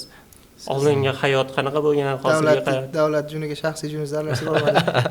Yo'q, so'rolmadi, qiziq yoshligi. Shunda nima dedingiz? Boshdan bu men chala to'g'riladi. Instagram hayot dedingiz. Instagram hayotda masalan hozir qizlar faqat mana bular bitta qiz bilan tanishgan Instagramda. Bir hafta gaplashgandan keyin qiz istoriyasiga gullar berganlar, bir-biriga gul bergan, sovg'a berganlar qo'yishni boshlagan. Rasxod boshqa. Keyin bularga yoqmagan u. Bitta manda emas u. Hozirgi bolalarning uylanishi ham mana shu sabab deb o'ylayman. Hozir uylanish kechikkan, boshqasi hammasi mana shu rasxod taraflaman. Endi qo'shilaman, sal talablar oshib ketdi. Men oldin misol uchun qanaqadir kichkina nima deydi uni yozuvlar qilib she'rga o'xshagan nimalardir qo'shiqlarni gaplarini yozib turib ham berardim-da. O'shani o'zi yetardi-da romantikaga. Misol uchun yo bo'lmasa hozirgilarda to'g'ri, men ham ko'p misol uchun ayrim nima deydi, ukalar bor, tanishlar, shogirdlar bor, aytib qolishadi-da. Ya'ni shuni sizga o'xshagan gap aytishgan, nima deydi, unga olib bor, kinoga olibdi, shunga o'xshagan gap aytishibdi. Men aytdim, mayli, endi boshida qilasan, baribir qiz bola bitta men fakt eshitib qoldim-da, qarang, o'g'il bola bitta qizni yaxshi ko'rib qolish uchun qancha vaqt kerak bo'ladi deysiz? 5 minut. 9 minutmi shunaqa ekan. Shu atrofda ekan, qisqa, juda qisqa. Ayol kishi to'liq o'sha bitta erkakni ishonib, bo'ldi, shu erkakni yaxshi ko'raman deyishga qancha vaqt kerak? Unaqa vaqt yo'q menimcha. Yo'q, baribir ayol kishida ham muhabbat bo'ladi-yu, to'liq o'zini ishonib topshirish uchun. 1 oy, 2 oy, 10 kun deylik. 1 yil ekan. Yo'q, O'shangacha sinar ekanda. Yo'q. Yo'q, erkak kishiniki ham lekin nima deydi, tabiiy. Erkak kishi 9 daqiqada yaxshi ko'rib qoldimi, bo'ldi. Rostakasini yaxshi ko'rgan ekan. Ayol kishiniki unaqa tez bo'lmas ekan. Ayol kishi sinar ekan. Sizni emotsional o'sha chidamliligingizni sinir ekan. Shuning uchun ham nima bo'ladi? Erkak kishi kutish kerak-da o'sha davrda. O'sha davrda sizni har qanaqasiga sinab ko'radi. Sizga ataylab provokatsiya qiladi. Sizni masalan rashkingizni keltirish uchun ataylab tikda qanaqadir qitmirliklar qilishi mumkin. Misol uchun boshqa bolalar menga mana bunaqa nima deydi? Duotdi. Yo'q, duotdi emas. Qanaqadir taklif berishdi deydi. Misol uchun men o'zini ruscha aytgan желание deydi, желание deydi. Qanaqadir menga boshqa joydan ham talab bor degandek qilib ko'rsatishga harakat qiladi-da. O'shanda siz unga bo'lgan qiziqishingiz yanada oshadi. Bu narsalar bor. Nima deydi? Ayol kishini nima deydi? Makr etsa ham bo'ladi. Yo'q, yaxshi ma'noda. Men yomon ma'noda aytmayman. Ayol kishining tabiatiga xos-da bu. Shuning uchun ham bu davrdan o'tib olsangiz, o'sha sal sabr qilib. Ayol kishi ham lekin sizcha tez yaxshi ko'rib qoldi, demak bu aldayapti ekan deb o'ylamasligi kerak. Ayol kishi ham erkak kishinikini to'g'ri qabul qilish kerak. Rostdan yaxshi ko'rib qoldi. Qisqa vaqt ichida yaxshi ko'rib qolding-ku desa, yo'q, rostdan ham yaxshi ko'rib qolgan bo'lishi mumkin. Ya'ni qiz bolalar ham ba'zilari men aldayapti, bunaqa qisqa vaqt ichida yaxshi ko'rib qolish mumkin emas deb o'ylamasligi kerak-da. Shuning uchun ham Instagram hayotiga keladigan bo'lsak, juda men unga ishonib boravermayman. Men o'zim shaxsiy hayotimni sirroq tutishga harakat qilaman, chunki yopiqroq. Qanaqa desam bo'ladi, uni boshqalarga baham ko'rash men tabiatimda yo'q-da. Shaxsiy hayot, baxt o'zi nima deydi, tinchlikni yaxshi ko'radi deydi-yu. Ruschada nimadir deydi, nima deydi? Счастье любит тишину deydi. Shunaqaroq tabiatdaman. Men ham shuning uchun ham ijtimoiy tarmoqlarga juda, misol uchun ayolim ham nimadir qo'ymoqchi bo'lsa, qo'y deyman, anaqa qilmagin deyman. Qo'ya qol. Chunki har xil ko'z bor. Kimdir sizga nima deydi, yaxshi ko'z bilan qaraydi, kimdir sizga qanaqadir hasad ko'z bilan qarashi mumkin. Baribir nimadir birovni hayotida qanaqadir janjal bo'layotgan bo'lishi mumkin. Qara, uni maza qilib yashayapti deb sizdan jahl chiqib qolib, sizga bo'lgan negativ paydo bo'lishi mumkin. Har xilda o'shaning uchun ham yo'q, qo'yish kerak, qo'ymas kerak demayman umuman. Lekin me'yorda. Qanaqadir bitiklar juda oshadi. Kichkina misol uchun o'zingizga iPhone olgan bo'lsangiz, menga men palonchi berdi deb ham qo'yaveradi-da. Kimgadir qaratilgan bo'ladi u. Ya'ni kimgadir ko'rsatib qo'ymoqchi yoki kimgadir qaysidir raqobatchi, misol uchun o'rtog'i bo'lsa, mana menga ham berdi, ko'rdingmi degandek bo'lishi mumkin. Shunaqada. Lekin unaqa yashab baxtli bo'lish qiyin-da.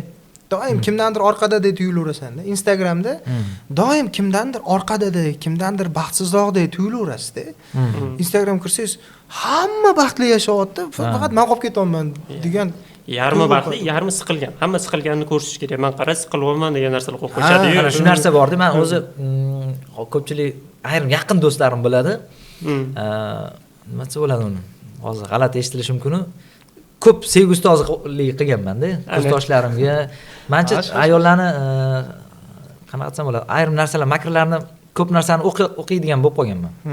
Nima holat? Ko'pchilik kelardi, menga tajriba bilan kelganmi bu?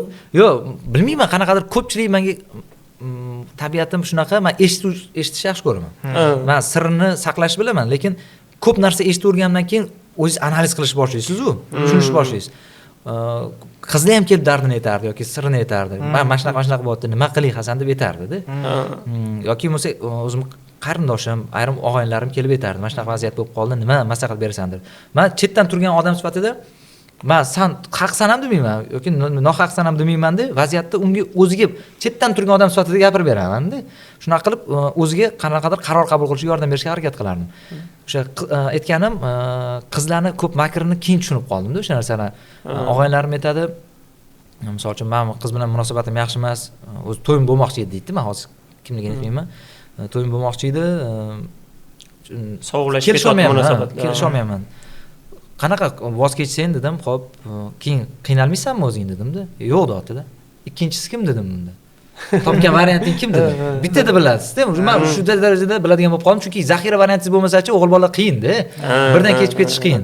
Topibsan degan ma'noda bittada bildimda. Kimni topdingiz? Bor deyapti-da. O'sha aniqda, shu darajada o'qiydigan bo'lib qolar ekansiz. Qizlarnikini ham, qizlar misol uchun siz aytdingiz-ku, siqildi yoki nimadir qo'ydi deydi-ku. O'sha kimgadir qaratilganda, kimnidir e'tiborini tortish uchun qilinadi ko'proq. Ya'ni siqilyapman. O'sha ayrim narsalarni to'g'ri analiz qilish kerak. Ya'ni ba'zida ataylab ham o'sha narsaga uchish kerak. Chunki o'sha narsa kerak unga. Ba'zida u provokatsiya bo'lishi mumkin, unga uchmaslik kerak. Tushundingizmi? Shunaqa tomonlari bor, o'ziga yarasha. Xo'p, uni Instagramga qo'yish g'alati-ku. Ya endi u misol uchun istoriyasiga qo'yadi, istoriyaga qo'yadi, istoriyada ayrim odamlar ko'ra oladigan qilib qo'yadi, misol uchun kimlardir bor. Shunaqalar bor. Postga qo'yadiganlar ham bor. Ana bir xil videolar bor, siqilayotgan bechara bo'ladi-da, kommentariyaga kirsa, bizdan nima talab qilinyapti o'zi deb yoz qo'ygan bo'ladi. Biz nima qilaylik hozir? Do'st haqida gapirdingiz aka. Do'st qanaqa bo'lish kerak? Do'stmi? Shunaqa odamingiz bormi sizni? Mana oylab ko'rishmaysizda, keyin kelgan joydan gaplashib ketaverasiz. Bor. O'sha anaqa do'st bo'lish kerak-da.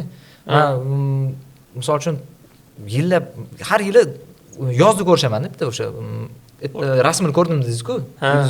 O'sha oynim o'zi Namanganda turadi. Mirzohid degan ismi. Mirzohdagi. Nima deydi? Ko'p vaqt ko'rishmaymiz-da, lekin maslahat ish bo'lib qolsa u menga qiladi yoki men unga qilaman. Chetdan turgan odam sifatida u ham gapirib bera oladi-da. O'zi san'at institutida o'qigan odam juda ko'p psixolog bo'lib qoladi. Shunaqa. Mana shunaqa vaziyat bo'lib turibdi deb unga aytaman-da gapimni. Aytib turib, uni gapini eshitib turib, o'zimga o'zim qaror qabul qila olaman-da. Shunaqa o'zimni chetdan turib ko'rib, to'xta, mana bunaqa ekan deb o'zimga to'g'rilab olaman. U ham ko'pincha shunaqa qiladi. Juda nima deydi, og'ir kunlarimda yonimda bo'lgan. Misol uchun o'sha otam o'tib qolganda o'sha Farg'onaga qo'yganmiz-da dadamni. Farg'onagacha borgan. Men bitta o'sha lahza esimda qolib ketgan. Endi nima deydi, hammani boshida bor. Va ota-onani yo'qotganda hech narsa o'tmaydi, suv ham o'tmay qoladi og'zingizdan-da. O'sha paytda men o'zi qonim kam edi o'sha paytda. Juda ozg'in edim. 53 kilomi shunaqa edi. Necha yoshingizda? 24 ekan. Tushunarli. O'sha paytdacha o'shanaqa nima deydi, ovqat ham o'tmayapti, suv ham o'tmayapti, boshim aylanib, hushimga ketadigan joyimda shunda ushlab qo'yganda, o'sha kadr esimda qolib ketganda. Shu darajada elka-melka turibdi deydi, o'sha narsani realniy nima deydi, hayotda o'sha holatda voqea bo'ldi. Keyin hamma o'z bilan o'zi bo'lib qolgan paytda, o'sha paytda ovqat majburlab yedirib, majburlab nima deydi, yeyishing kerak, bo'lish kerak shu narsa. Shunaqa narsalar qilganda, men o'sha narsalar haligacha nima deydi, eslayman. Undan tashqari ham ko'p voqealar bo'lgan. Misol uchun siz kimnidir yaxshi ko'rib qolasizda, o'sha qizni sizga bo'lgan ayrim nima deydi, munosabatida yolg'on, yashir qanaqadir narsalar bo'ladi-yu. O'shani siz sezmaysiz, lekin o'rtog'ingiz sezadi-da. O'sha narsalarni aytar, "Hasan" derdi. To'xtadir. Sen cho'tanito. Nimadir menga yoqmayapti deydi, sekin sabablarni aytadi, o'sha narsa bo'lib chiqardi-da. O'shanaqa taraflari bor. Yoki men ham unikini shunaqa qilardim. To'xtadirdim. Men juda qiziq voqea bo'lgan. Endi hozir uni o'rtog'im eshitsa, xafa bo'lmasa kerak, menimcha. Biz eski institutda anaqa binosida hozir uni ham aytsam g'alati bo'lib qoladi, u qizga ham ta'sir qilishi mumkin. Tak. Aytasiz endi. Qiziqtirib qo'yasiz. O'sha yaqin og'aynim sahnada nimadir program bo'lib turibdi, men issiq bo'lgani uchun ko'chaga chiqib qoldim-da. Ko'chaga emas, shu koridorga chiqib qolib, oynaning yonida turibman. Yana bitta parallel kursdoshimiz keldida, uni nima deydi, dars o'tadigan binosi naryoqda-da, binoni naryoq tomonda. Bizga tarafga kelmasligi kerak. Nimaga kelibdi ekan deyman, gaplashib o'tirmiz. Endi salom aligimiz bor. Ketmayapti, keyin qarasam. Ketmayapti. U buyoqxonada bitta ishchi qiz bor edi. O'sha qizni meni og'aynim ham yaxshi ko'radi. Ovda ekanda. Keyin bu bola o'shaning qizni kutayotgan ekan. Keyin gapdan gap chiqdi-da, "Voy, to'xtab turingmi, kundoshingizni chaqirib kelaman." Kundosh. Olib kelsam, uchinchisi ham bor ekanda. Uchinchisi ham taniydigan bolamiz ekanda. O'shani men ochib berdim-da voqeani-da. Uchalasini ochib berdim, uchalasi bittada xayr deb ketdi qizga. O'shanda o'shanda ham bitta anaqa bo'lib qolgan. Qiz shunda u uchalasi bilan ham gap so'z qilib yurgan. Отношениеda bo'lgan. Shunaqa bo'lganda, o'shanda men bilib qolgandim. Ikkalasi haligacha eslashadi, kundosh chaqirishadi. Shunaqa voqea bo'lgan. Endi voqea sizga nima deydi, to'liq podrobni aytib bera olmayman, chunki ismlar sir tutiladi. U bolalardan qo'rqmayman, qizga minus bo'lib qolishi mumkin. Kumush, bolaga minus bo'lishi mumkin, hamma bola chaqa xotin. Shunaqa. Ishqilib o'shanda umuman kutmagan qizda u. Umuman xayolingizga kelmaydi u qiz birdan 3 ta bola bilan gaplashyapti debdi. O'shaning uchun ham men hayron qolganman, shokdaman-da. 2-3 marta tasdiqlatib oldim boshida kursdoshimni chaqirib kelishdi. Chunki bu bola bilan bemalol gaplasha olardik. Parallelda o'qisa ham sal bitta tadbirlarda birga ishlaganimizda hazil-huzul qilib gaplashardik. U ham to'g'ri qabul qildi. U ham misol uchun hech qanaqa negativ bo'lgani yo'q. Og'aynim bilan u ham salom alayga bordi. Hech aksincha zo'r qalin bo'lib ketib qolishdi shu bahonada. Endi u paytda o'zi bunaqa narsa juda yengil qabul qilinsa kerak. Bizda ham mana bundoq bo'lib, bundoq o'tib, bundoq bo'lib, bundoq o'tib ketardi-da bu narsalar. Endi ya men og'aynim 3 kun lekin addushi siqilinardi. Ha, o'sha siqilgan. Chindan yaxshi ko'rgan. 3 kun qattiq siqilinardi. Bundoq qolsa birinchi muhabbati ham bo'lganda, o'shaning uchun ham sal og'irroq bo'lgan. O'zi muhabbat qanaqa o'rin tutgan odamning hayotida? Siz uchun, sizning hayotingizda? Muhabbat endi hamma narsaga har xil-ku. Misol uchun farzandga, ota-onaga bo'lishi mumkin. Aynan sevgiga ham. Deylik, o'zi muhabbat siz tushunchangiz bo'yicha qanaqa tuyg'u? Qanaqa o'rin tutadi siz hayotingizda? Kerakmi? Ya, albatta kerak. Bu ba'zi mazmunda hayotingizda qanaqadir mazmuni bo'ladi. Misol uchun kimlardir, men o'zim farzandim, oila a'zolarim uchun baribir ularni shu mehr muhabbat bo'lgani uchun ham ba'zi kuch olaman qayerdadir ishda. Har xil vaziyatda misol uchun bekorchi bo'lib qolsam, qanaqadir motivatsiya yetishmasamda rasmni ko'rib o'tiraman bolalarimni. Ozgina rasmni ko'rib turib, keyin sal ichimga boshqacha nima deydi, motivatsiya paydo bo'ladi. Yashashga stimul beradi. Shuning uchun ham misol uchun biror bir ayolga muhabbat, u ham boshqacha tuyg'u. Hozir siz juda katta manaqani ochdingiz mavzuni. O'sha qanaqadir aniq bitta yo'nalishdagi muhabbat deysiz. Deylik, ayolga bo'lgan muhabbat. Endi ayolga bo'lgan muhabbatchi baribir yoshingiz o'tgandan keyin, bola chaqali bo'lganingizdan keyin, ish topganingizdan keyin bo'linar ekanda, e'tibor. Baribir hammaga, misol uchun oldin ko'p menimcha erkaklar eshitgan bu gapni. Oldin boshqacha edingiz degan gap. Oldin boshqacha yaxshi ko'rardingiz deydi-yu. O'sha gap bezizga emas. Men erkaklarni ham tushunaman. Erkaklar o'sha paytda ko'proq e'tibor bera olgan. Lekin keyin bola chaqali bo'ladi, misol uchun ishda qanaqadir o'ziga yarasha nima deydi, ishlar ko'payib ketadi, vaqt kamayadi-yu. O'shaning hisobiga o'sha mehrni bo'linib ketadi. Bar farzandlaringizga vaqt ajratishingiz kerak, ota-onaga vaqt ajratasiz, misol boshqa do'stlaringizga vaqt ajratishingiz kerak. O'shaning uchun ham oldingidagi mehrni bera olmaysiz-da. Oldingidagi bo'lmasligi tabiiy. Lekin baribir harakat bilan, ya'ni men o'zimda-da, men ko'p aytdim-ku, nima deydi, ichimdagi tuyg'ularni juda gapirishga qiynalaman haligacha. Ya'ni aynan sevgi haqidagi gap so'zlarni gapirishga qiynalaman. Xatti harakatda, boshqa narsalarda ko'rsatishga harakat qilaman ko'proq. Hayotda baxtli bo'lish muhimmi? Muhimmi? Yoki birov baxtini ko'rib siz baxtsiz yashasangiz ham bo'laveradi. Yo'q, o'zicha baxt oddiy narsalardan ham topsangiz bo'ladi. Oddiy narsalardan ham misol uchun sog' salomatligingizni ko'rib turibman, kimlargadir qarab turibman, o'zingizni yana baxtiyor his qilasiz-da, yaxshi ham deydi. Misol uchun kimlardir teskarisi, nimaga menda yo'q desa, hamma narsadan baxtsizlik topsangiz ham bo'ladi. Aksincha, oddiy narsadan ham, misol uchun kimlardir o'ylaysiz, kimlargadir qarab turib shukr qilasiz-da, o'sha narsa ham baxtda. Xudoga shukr, men baxtliman. Unaqa narsani his qilmaganman. Ya'ni kimdandir menda ham bo'ladi. Hasadmi, qanaqadir nimaga degan narsalar mendan ham o'tgan. Men ham unaqa insonman. Lekin tez men o'zimga shu narsani tabiatimga singdirganman. Kimdadir ichida ko'p vaqt o'ylab yuradi-da o'sha narsani. Tez unutib olishga harakat qilaman. Ya'ni hammaning ichida baribir o'sha kichkina odamcha bor deydi-yu. O'sha narsani men eshitmaslikka harakat qilaman maksimal darajada. Nima deydi? Chunki o'zingizga yon atrofdagi narsalarga bo'lgan e'tiboringiz pasayadi, o'sha yerdan oladigan baxtingizni yo'qotib qo'yasiz-da. Lekin o'sha kichkina odamcha ham baribir kerak-ku. Men bitta tadqiqotmi, bu tajriba. O'qib qoldim. Odamlar nimaga baxtsizlik, misol uchun g'amgin qo'shiqlar eshitadi, Instagramga g'amgin postlar qo'yadi, boshqa qiladi. G'amidan, o'zini tashvishidan, g'amidan depressiyasidan deylik maza qiladi odam deydi. O'sha depressiya ham qaysidir ma'noda kerakmi odamga?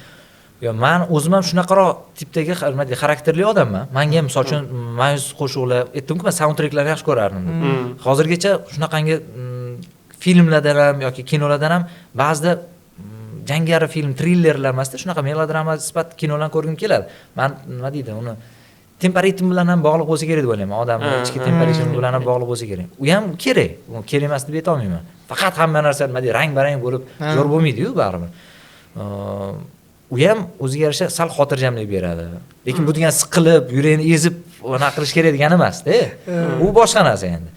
Xotirjamlik, nima deydi, sal meditatsiyaga o'xshagan narsa-da bu ham.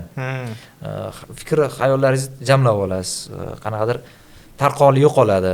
Diqqatingizni bitta joyga qaratishni o'rganasiz. Ozgina tormoz olib, atrofga qarab olib, yo'nalish belgilab. Menda o'sha diqqat bo'yicha muammo bo'lgan yoshligimda, juda ko'p aytishardi. Bitta narsa aytadi, ozginadan keyin esimdan chiqib ketib qolaverardi. Boshqa narsaga chalib ketib qolaverardim. O'sha narsani yo'qotish uchun men ham mana qilganman, ko'p harakat qilganman. Men nima deydi, mana shu A4 format qog'ozlarni maydalab o'tirardim. Yo'q, rostdan. Shunaqa qilib o'tirardim, diqqat bitta joyga qaratishga yordam berardi. Chunki men boshda kichkinaligimda qiynalardim shu taraflama. Chalib ketib qolaverardim ko'p narsaga. Diqqat bitta vaqt o'zi ikkita uch narsaga qaratishga harakat qilardim. E'tibor tarqoqligi bo'lgan ekanda. Shunaqa ham desa bo'ladi, ha. Tushunarli. Sizni endi amalga oshmaydigan orzungiz bormi? Men dadam bilan sharhlashdi futbol. O'zi sharhlamaganmi? Yo'q, u futbol bo'lmaganda, futbol bo'lmagan. Keyin men biatlon sharhlaganman, qishki boshqa sport turlarini sharhlaganman dadamman. Lekin maslahat olmagan ekanman. Ya'ni qanaqa ma'noda? Palonchi sportchi haqida qanaqadir ma'lumot berib, unaqa narsalar boshqa, lekin sharhlovchilik haqida, sharhlovchi mana bunaqa bo'lish kerak degan narsalarni so'ramagan ekanman deyman-da. Men ko'rib o'sha sharhlovchi oilasida katta bo'lganman. Kundalik hayotda o'zida men ko'rib ko'p narsani o'rganganman, lekin og'zida aytiladigan maslahat boshqa-da. Uni qil, men buni qilma deydi-yu. O'sha narsalarni so'ramaganman. O'sha narsa ham bunday olib qolsa armon bo'lib qoldi. Bir boshqa bitta podkastda aytganim, Mixail Shumaxerning o'g'li hozir poygachida. Gaplashadigan shuncha ko'p mavzuyim bor deydi, lekin gaplasha olmayman deydi. Chunki otasi shol bo'lib qolganda, Mixail Shumaxer. Gap so'z gapira olmaydi, umuman harakat qila olmaydi. O'sha bosh bilan olgan jiddiy jarohatdan keyin haligacha hayot-u, lekin tirik o'likka aylanib qolganda. O'shaning uchun ham shunga o'xshashroq menda ham tuyg'u bor-da. Ya'ni shunaqa ba'zi narsalar o'sha ota sifatida otalik tuyg'usini his qilgandan keyin ko'p narsani tushunib yetgan joylarim bor. Keyin baribir yo'qotgandan keyin qadr bilinib ketadi-yu. Gaplashadigan, meni onam rahmatli bilan ham xuddi shunaqa bo'lganda. Gaplashadigan gaplar juda ham ko'p. Lekin endi yo'qda. O'sha payt qadrlamaysiz-da. O'sha payt qadrlamaysiz. O'sha payt o'yinlar muhim bo'ladi, o'qish muhim bo'ladi, boshqa narsalar muhim bo'lib qoladi. Men san'at institutida uxlab qolardik-da, yotib qolardik. Hozir qo'yadimi, qo'ymaydimi bilmayman. Qo'yadim. Oldin yo'lini qilsa bo'ladi. Eplasangiz qo'yadi. Endi aytmoqchi bo'lganim, shu darajada o'qishga berilib ketib qolganman. O'sha paytda otam insult bo'lib qolgandilar. O'shanda hamchi menga o'qish muhimroq deb tuyulaverardi. Chunki o'qishdan qolib ketaman, nima deydi, kursdoshlarimdan qolib ketaman degan narsa tuyulaverardi. Go'yoki hali dadam yana turib ketadi, hammasi joyida bo'lib ketadi deb o'ylaganman o'shanda. Shu maslahat endi yoshlarga otalarning qadriga yetinglar. Savollarni berib olaylik. Shu ko'pchilik o'zi qiziqqan narsalar bo'ladi-ku ota-onasi bilan. O'sha narsani birga qilish kerak, o'sha xotira qoladi-da. Men o'sha ayrim narsalarni qilishga ulgurmagan. To'g'risini aytaman, dadam juda ishchi odam bo'lgan, nima deydi, ishga ular ham juda mukkasdan ketgan odam bo'lganlar va o'zlarini kasblarini juda yaxshi ko'rganlar-da. Va ba'zida endi ajratganlar, vaqt ajratmagan demayman, lekin ba'zida o'sha narsa bizga men yetmay qolganmi ham deb o'ylayman-da. Ko'p misol uchun sovg'a salom deydimi, kiyim-kechim bunaqa narsalardan kam-ko'st bo'lmagan, lekin e'tibor bo'ladi-yu. O'zaro erkak kishi nima deydi, otasi bilan gaplashish kerak bo'lgan joylar bo'ladi. O'sha narsalar ozgina kam bo'lganda. O'sha narsalarni ba'zida ota qila olmasligi mumkin, o'g'ildan ham inisiativa chiqishi mumkin-da, tashabbus chiqishi mumkin. Dada, yuring, nimadir qilamiz, nimadir sport bilanmi, nima bilandir shug'ullanaylik yoki nimadir o'ynaylik debmi, qanaqadir o'g'il ham kerak bo'lsa maslahat berish kerak. Ya'ni faqat otamdan chiqish kerak deb kutib o'tirmaslik kerak ekanda. Zo'r maslahat bo'ldi. sizlar kutib o'tirmanglar, menga e'tibor berishmayapti, boshqa qilishmayapti. Shunaqa. O'zinglar borib aytinglar. Qanaqadir umuman ota ham o'g'il ham qilmagan tajriba bo'ladi-yu. Misol uchun karting haydash deylik, birga keling haydaylik. Men qanaqadir yoki bo'lmasa birga nimadir qilib ko'raylik, qilmagan ish. Ot minib ko'raylik. Misol uchun ot minib ko'raylik, nimadir qayergadir safarga borib ko'raylik. Ota bilan o'shanda rishtalar boshqacha bo'ladi. Gaplashadi, Shunaqa bo'ladi. bir-birini tanib oladi-da. Juda ko'p odamlar misol uchun bolasi bilan uzoq bo'ladi-da, ish bilan, boshqa bilan bo'lib, bolasini tanimaydi. Otam bilan sharhlashni xohlardim deysiz. Qaysi o'yinni sharhlashni xohlardingiz? O'zbekistonni-da, chunki men dadamning o'zi orzusi bo'lgan. Men bitta radioda eshittirishda savol berishganda, uni ham mehmon bo'lib borganlarda, orzungiz nima deganda sharhlashni boshlaganlar. O'shanda Marakana deb aytganlar, endi Marakana stadionida O'zbekiston milliy terma jamoasi Braziliyaga qarshi o'ynaydi deganlar. O'sha orzulari bo'lib qolgan. Hozir bo'lsa Portugaliya bilan sharhlasanglar. O'sha o'yinda bo'lsa, albatta orzu to'laqonli bo'lardi. To'laqonli. Siz uchun jamiyatdagi tushunib va oqlab bo'lmaydigan vaziyat. Tushunib oqlab bo'lmaydigan vaziyat. Jamiyatda deylik shunaqa illat bor, nimadir. Bu narsa noto'g'ri, lekin bu narsani oqlab bo'lmaydi hech qanaqasiga. Lekin mana shu narsa baribir yo'qolmaydi. To'g'rilamaysan. To'g'rilab ham bo'lmaydi, oqlab ham bo'lmaydi. Hayolimga kelmayapti shunaqa hozir. Men aytdim, ko'p narsa saqlab yurmayman. Maksimal harakat qilaman, gina qudratdan anaqa qilishga, unutib yuborishga. Illat qanaqa? Hayolimga kelmayapti to'g'risi. Hozir men biror misol ayting-da, men balki o'shandan anaqa qilaman. Sizga misol uchun. Deylik, mashina yo'lda belgilanmagan joydan o'tish. Buni hamma qiladi, to'g'rimi? Bu mashina haydovchilarga ham xalaqit beradi. O'zini hayoti uchun ham xavfli, lekin u shu ish qiladi. Yoki bitta narsa deylik, ozgina farosat deylik. Ya'ni ba'zidachi bilib turib qiladigan odamlar bor. Men ham misol uchun avtomobil haydayman. Biladi o'sha xalal berishini, o'sha mashinasi, lekin qiladi. Nima deydi? O'zini vaqtini yutish uchun qanaqadir 2-3 qadam sal ko'proq yursa, men ataylab o'sha narsani ko'p aytishadi-da, mashinamga chiqqanlar, birovni ko'p o'ylar ekansan deydi. Mashinada nima deydi? Boshqaga xalal bermasdan boshqani nima so'kishni eshitmaslikka harakat qilaman.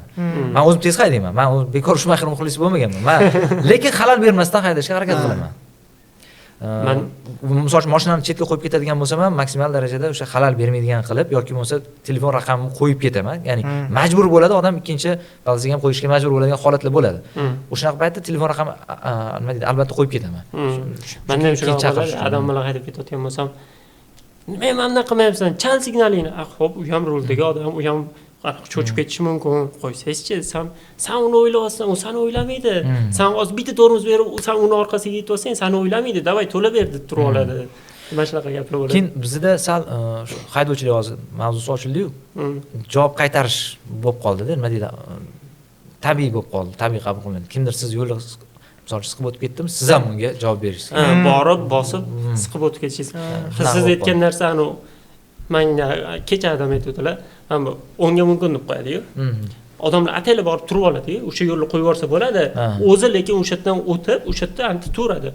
Yo'q, qoch yo'l bersa, menga mo'jna, men o'tib ketgandan keyin sen yurishing kerak. Endi qoidasi bo'yicha to'g'ri. Hozir bunday qarsam, uning uchun ham farosat kerak. Ya'ni qani yashil yonishiga ozgina qoldimi, u polosani egallasangiz, tushunsa bo'ladi uni. Yurib ketasiz. Unaqa ko'p kutmaysiz, orqadagi odam ham ko'p kutmaydi. Lekin boshida borib olib turadiganlar bor yoki bo'lmasa o'rtada hozir yo'l ochib qo'yilgan-a, o'sha nima deydi, tez tibbiy yordamga yoki pajarniga qo'yilgan. O'sha yerda egallab olib turadiganlar bor, misol uchun ertalab nima deydi, probka bo'lgan paytlarda, tirbandlik bo'lgan paytlarda. O'shalarni ham men tushunmayman. Mayli yutar, 3-4 daqiqa yutar, keyinchi deyman. Lekin 3-4 daqiqa yutib turib, borib turib telefonda misol uchun soatlab reels ko'rib o'tiradi o'sha odamlar. Men o'zim ko'zim bilan ko'rganman o'sha odamlarni. Men ayrimlar nima deydi, mashinasiga chiqqanman, shoshib ketyapmiz, o'sha qoidalarni buzib olib bordida, keyin baribir kutib o'tiramiz o'sha odam. Shuncha shoshib kelding nima yuribsan, shuncha kutding nima deyman-da. O'shaning uchun men ko'pincha nima deydi, qoida buzishga maksimal nima deydi, qarshiman.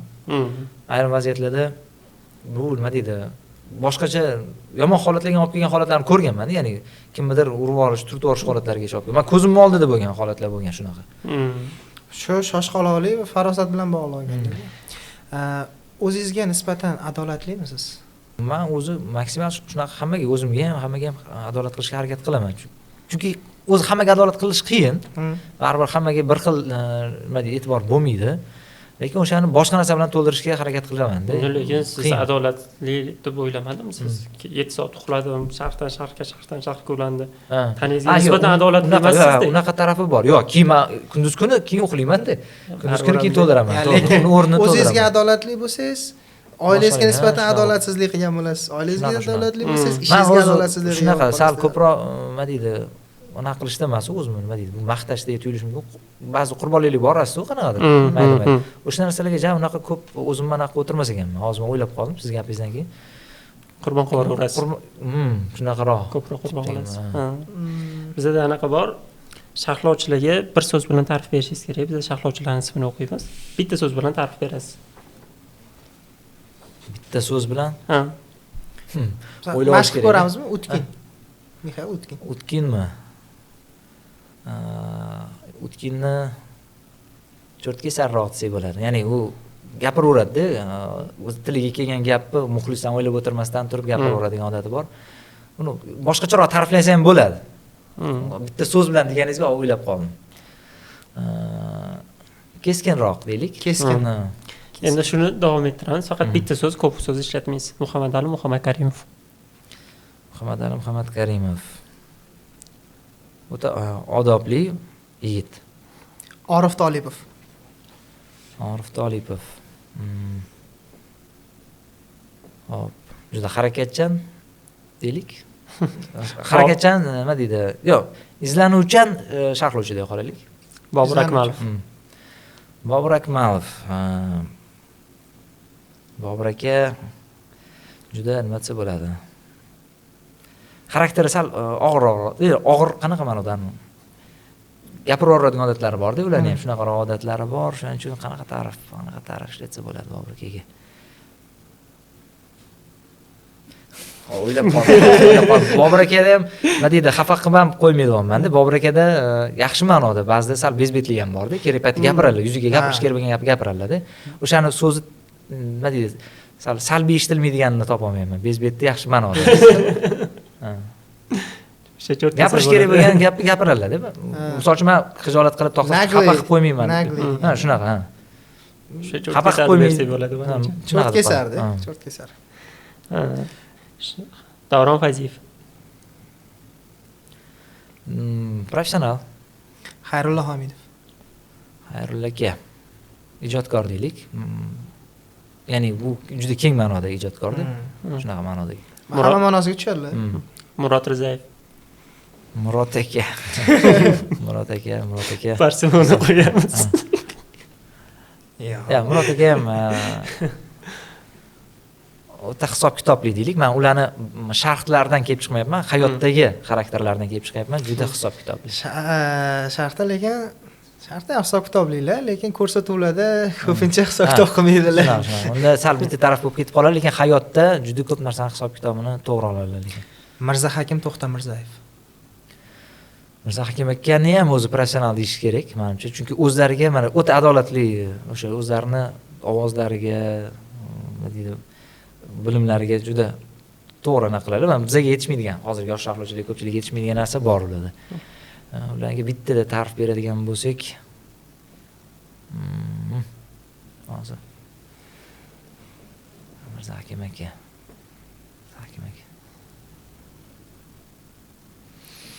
Voy. Sifatli ko'p-da, hozir qaysi sifatni ham aytishga ham hayron bo'laman. Ularga ham professional so'z ko'proq mos keladi-da.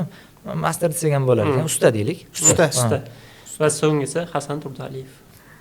Endi men o'zimga o'zim ta'rif berishim holatida, uni odamlar o'zi kommentariy yozib qoldiringlar Hasan Turdaliyev. Bir so'z bilan komment yozib qoldiramiz. Demak, Blitzga o'tamizmi? Bizda blitz savollari bor. Shu blitzlarga qiynalaman. Men sekin javob berishni yaxshi ko'raman. O'ylab turib, birdan gapirmayman-da. O'zi shunaqa bo'lib ketyapti o'zi podkastlarimizda ham. Xayrulla aka bilan ham blitzda bir soatcha gaplashdik shekilli. Lekin iloji boricha tezroq javob berishga harakat qilasiz. Demak, boshlaymiz. O'qituvchi bo'lganingizda qaysi fandan dars bergan bo'lardingiz? Voy, o'zim juda yaxshi ko'raman o'qituvchilikni, to'g'risi. Nimagadir oldin 4-kurslik paytimizda 1-kursiga ozgina dars ham o'tganmiz. Shunaqa ichimda maza qildim. darsni farqi yo'q. O'qituvchi bo'lsam bo'ldi. Aktyorlik mahoratidan. Aktyorlikmi, misol uchun sahna harakatimi, raqsmi farqi yo'q. Siz sharhlovchilikdan ham dars berasizmi? Yo'q, men sharhlovchilikdan dars bermaganman, lekin ko'pchilik shogirdlarimizga ukaxola, endi shogirdam demaylik, o'shalarga sahna nutqi endi go'zal bo'tgan-ku, ayrimlarda harflar chiqmaganda maslahat so'rashganda ularga lekin o'sha taraflama yordam berganman. Siz sharhlarga olib chiqib, boshqa qilib shogird deylik sharhlovchi tayyorlamaysiz, lekin. Yo'q, menga kimdir maslahat bilan chiqsa maslahatimni beraman. Misol uchun endi kimlardir ustoz deydi, kimlardir sal aka deb gapiradi. Ustoz deb gapirishi o'zi ham bitta qanaqadir kimlardir xijolat qiladi. Men Xayrullo aka, Davron aka deb gapiraman. Menga yoshligimdan ular Xayrullo aka, Davron aka bo'lganda, men dadamning shogirdi bo'lgan. Doim tanigansiz. Qolganlar yonida ustoz sharhlovchilar deyish mumkin, lekin men uchun ular aka bo'lganda.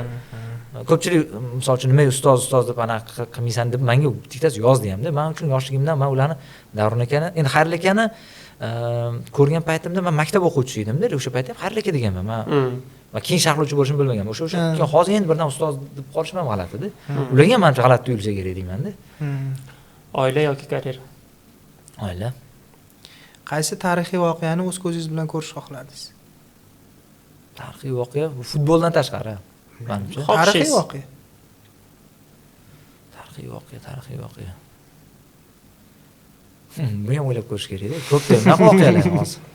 Naq voqealar ham ko'p. Hamma shu yaxshi qanaqadir tarixiy voqealarni boshdan nima deydi, yoki endi bo'ladigan voqealarni o'z ko'zingiz bilan ko'rishni xohlaysiz. Shuning uchun oiladan kelib chiqadigan bo'lsam, baribir farzandlarimni nima deydi, to'y hashamini yoki ularni farzandini ko'rishni xohlayman. Futboldan kasbimdan kelib chiqadigan bo'lsam, O'zbekiston terma jamoasining jahon chempionatida misol uchun qanaqadir katta jamoaga qarshi o'yinini ko'zim bilan ko'rishni xohlayman.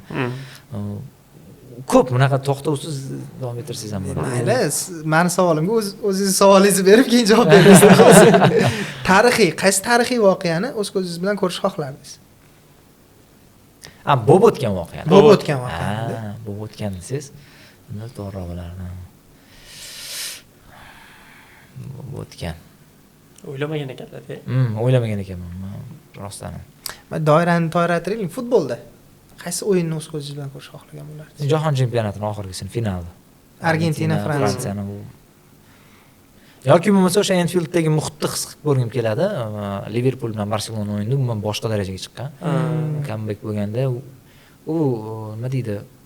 Raqib boshqa jamoa bo'lgan taqdirda ham u kuni boshqa edi Enfield. Boshqa darajada edi. Onangizdan kalta yeganmiz? Dadamdan lekin kalta yemaganman. Oyim endi kichkinaligimda. Baribir. Kumiringiz bormi? Endi kumirlar desam to'g'ri bo'ladi. Men misol uchun avtosportda Shumaxerni faqat poygachiligi uchun emas, uni qilgan xatti nima deydi, sportga bergan nima deydi, uni qanaqa desam, rivojlanishiga qo'shgan hissasi, o'shanidan ham kelib chiqib unga bo'lgan hurmatim 2 hissa oshganda, u professionallikni cho'qqiga olib chiqqan. Mana poygachilar oldin juda ozg'in bo'lgan, faqat poygachi bo'lganda, sportchi bo'lmagan. Jismoniy holati o'sha sportchi darajasiga olib chiqqan. Mana o'sha Verstappen'dan 45 ming 50 G yuklama bo'ldi boshiga o'sha tur bilmi oldin to'qnashuvdan keyin Hamilton bilan u paytda odam bo'yni sinib ketadi-da. Oddiy poygachilar menimcha ko'tara olmasligi ham mumkin. Hozir o'sha darajaga olib chiqdi, oddiy poygachilarni bo'yni 45 kg bosim ko'tarib tura oladi. Bemalolda. Shumaxerdan boshlangan ko'p narsa deb o'ylayman. Shumaxer o'sha kokpitning ichida, kokpitda mana pit stop ichida o'zini gantellari bo'lgan, shug'ullanadigan, nima deydi, anaqasi bo'lgan. Kichkina bitta trenajyorkasi bo'lgan. O'sha jismoniy taraflama hamma toliqib qolgan poygadan keyin charchab qolib, shohsupaga zo'rg'a ko'tariladigan darajada. Shumaxer ko'pchilik ko'rgan bo'lsa kerak, shohsupaga chiqqandan keyin g'olib bo'lgandan keyin salkam 2 metrga sakrardi.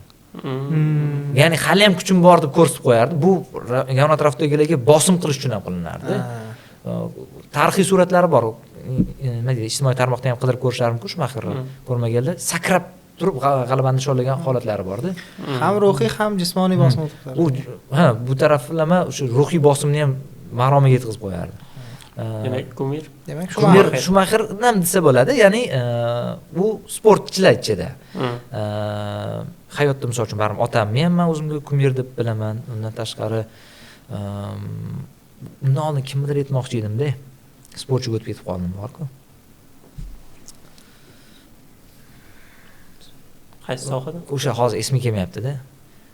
Sohasi ham esimga kelmayapti. Sportchilik ichida Shumaxer, keyin endi kasb bilan kelib chiqadigan bo'lsak, misol uchun Davron akadan o'rganadigan narsa bor, Xayrli akadan o'rganadigan narsa bor. Aniq bitta yopishib oladi-ku, kumir, o'shani hamma narsasini ko'pchilik nusxa ham olish boshlaydi. Unaqa darajada meni insonim yo'q. Men nima deydi, o'zimni baribir o'zimga topishim kerak deb hisoblayman-da. Baribir biz san'atda sizlar ham o'rgansizlar. Ming o'sha odamga o'xshaman siz ham sizni o'zingizga chiqib kelaveradi-da. O'shanga o'xshagan bo'lmaydi baribir. Chunki baribir sizni temperamentingiz boshqa, sizni ko'rinishingiz, tabiatingiz boshqa. Shuning uchun ham kimdir sharhlovchiga o'xshamoqchi bo'ladi-da. Hozir ko'pchilik Davron akadan o'rganishga harakat qilyapti. Davron akani taqlid qilishga o'tganlar ko'p. Lekin baribir unaqa bo'la olmaydi. O'zi bo'lish kerak. O'zligini topish kerak deb o'ylayman. Qisqasi eslasam aytaman. Eslolmadim. Kimnidir aytmoqchi edim o'zi, to'g'risi. Hozir eslolmay qoldim o'sha odamni. So'nggi bilingiz, orzu qilganda yashayapsizmi? Nega orzu qilganda emas-ku, lekin bilaman, kimnidir orzusidagi hayotda yashayapman. Ya'ni kimlar uchundir. Meni yana nima deydi, ayrim o'zgarish yetishmagan orzular bor. Shularni yo'lda harakat qilib yuribmiz, izlanib. Bizning podkastimizda hikoya mavzusi bor. Bu hikoyani Xayrli boshlaganlar. Hamma 3 ta 4 ta gap yozadi va bugun tugatamiz. 4-odamsiz. 3 ta odamning fikri bor bu yoqda. O'qiysiz tepani va oxirida nuqtani qo'yasiz. Bu mana Xayrlidan boshlangan. O'qib bersangiz ham bo'ladi, muxlislarga.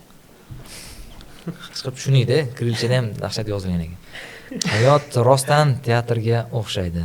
Borgan sari rollar taqsimoti aniq bo'lib boryapti.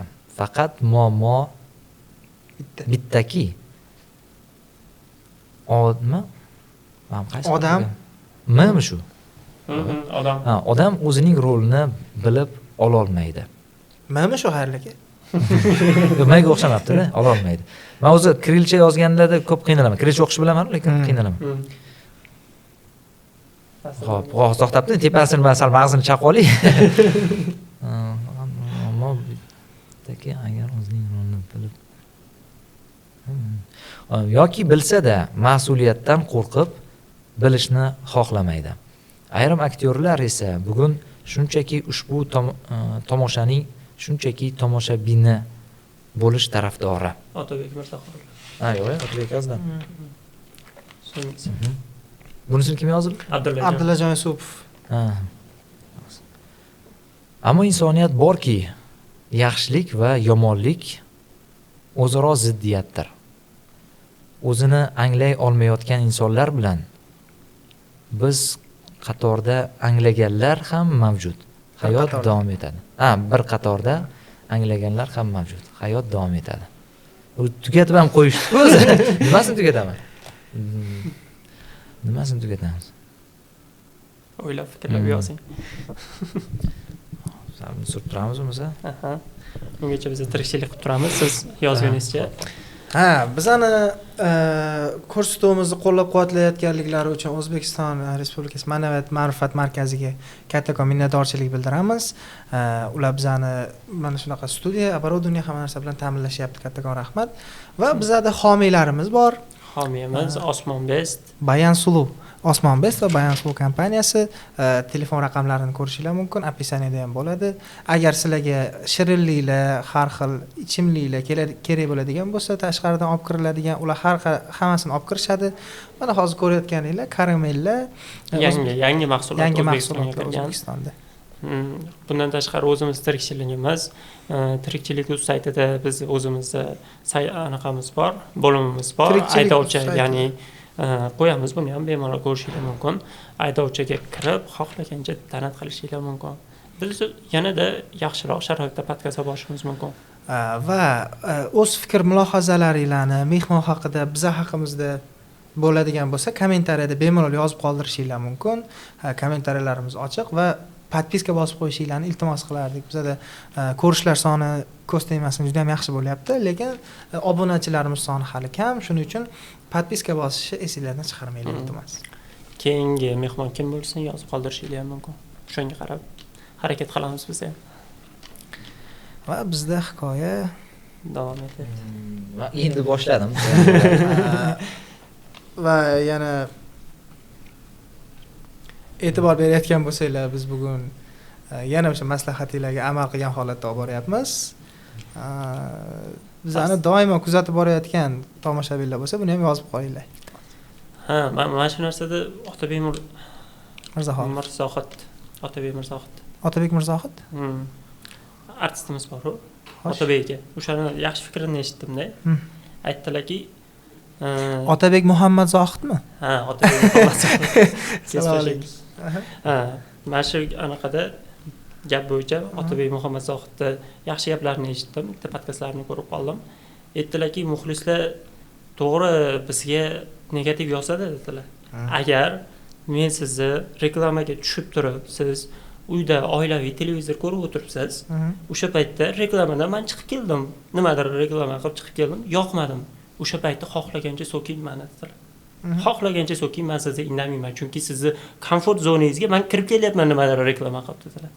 Lekin siz bizani kanalga kirib turib, siz bizani tomosha qilib turibsiz-da, lekin keyin bizani so'kyapsiz. Shu to'g'rimikan dedilar. Shu to'g'rimikan? Kommentariyada bir yozinglar qani. Ana, Eshitaylik.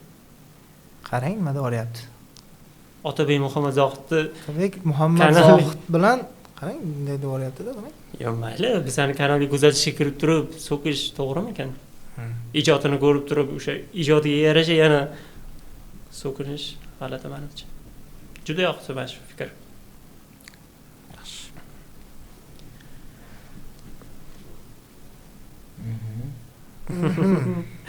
Davom etyapti fikrlar. 4 ta so'z bo'lyaptimi o'zi?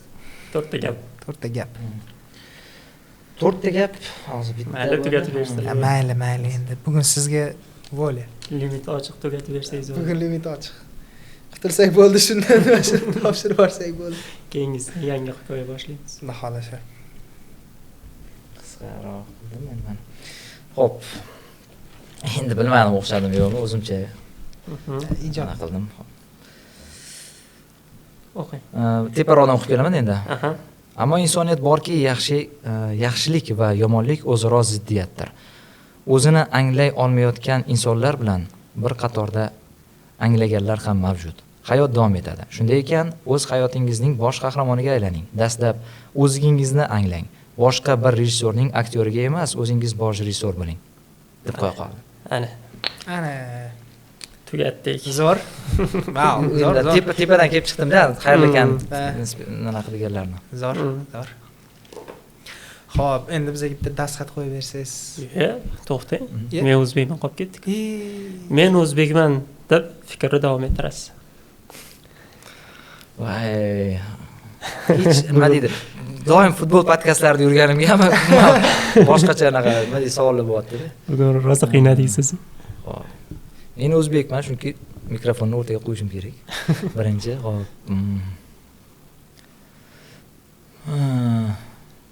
Ulardan mendan oldingilar qanaqa gapirishgandi? Qiynab qo'yamiz. Haliganligini aytdim. Men o'zbekman, chidasangiz shu deganlar. Zo'r qaytarlarga aniq javob berganlar. Men o'zbekman, chidasangiz shu. Gap xayrli ketmagan bo'lganda o'zim aytaman. Hop, men o'zbekman. O'zimga bekman dedilar Otabek Mirzaxon.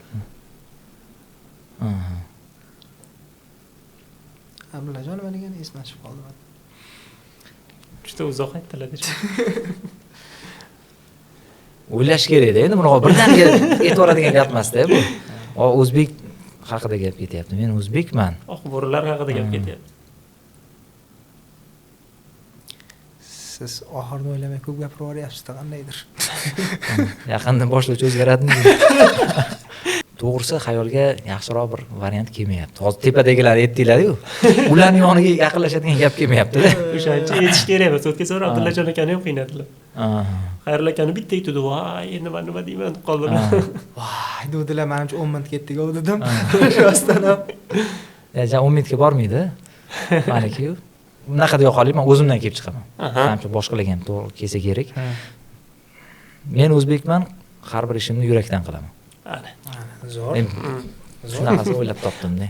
o'zimdan kelib chiqdi.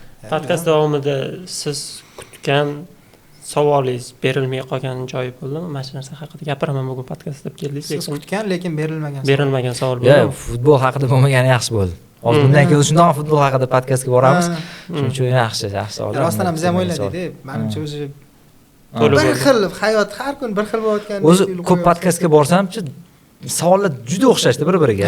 Qanaqa sharhlovchi bo'lib qolgansiz? Hozir nima deydi? Liverpool nima ahvolda?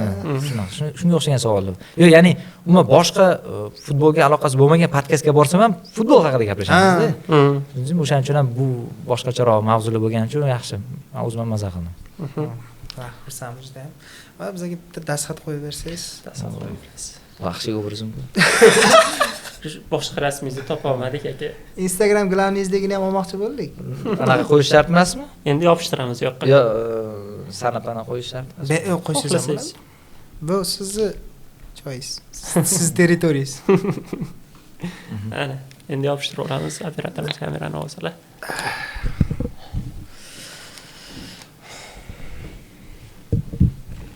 O'zingiz yopishtirasiz. Bo'ldi. To'xtashingizdek. Mana bu taraf. Ha, bu tarafdan. Mehmonlar to'g'ri boryapti. Yaqinda Otabek bilan o'zi anaqa qildik. Yo, podkast emas. Ha, o'zlaridan. Men futbolchimisizlar.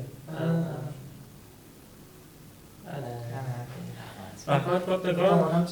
Homiyimiz Osmonbek tomonidan sizga maxsus sovg'amiz Biz bor. Bayan Sulu kompaniyasidan maxsus sovg'amiz bor. Bular O'zbekistonda hozir karamellar, shirinliklar olib kirish bo'yicha eng katta kompaniyalardan bo'lyapti. Agar kimdir shu hamkorlikda ishlamoqchi bo'lsa, bemalol murojaat qilishlari mumkin. O'zbekistonning har qaysi nuqtasiga yetkazib berishadi bemalol. Javob deyishdi menga o'zim aytdim. Homiylarga ham rahmat. Bolalarim maza qilar ekan. Sizlar bilan Nurdavlat Yoqubjonov, Savriddin Halilov bo'ldi. Bugungi mehmonimiz Hasan Turdaliyev edi. Rahmat kattakon. Rasmni tushirdim.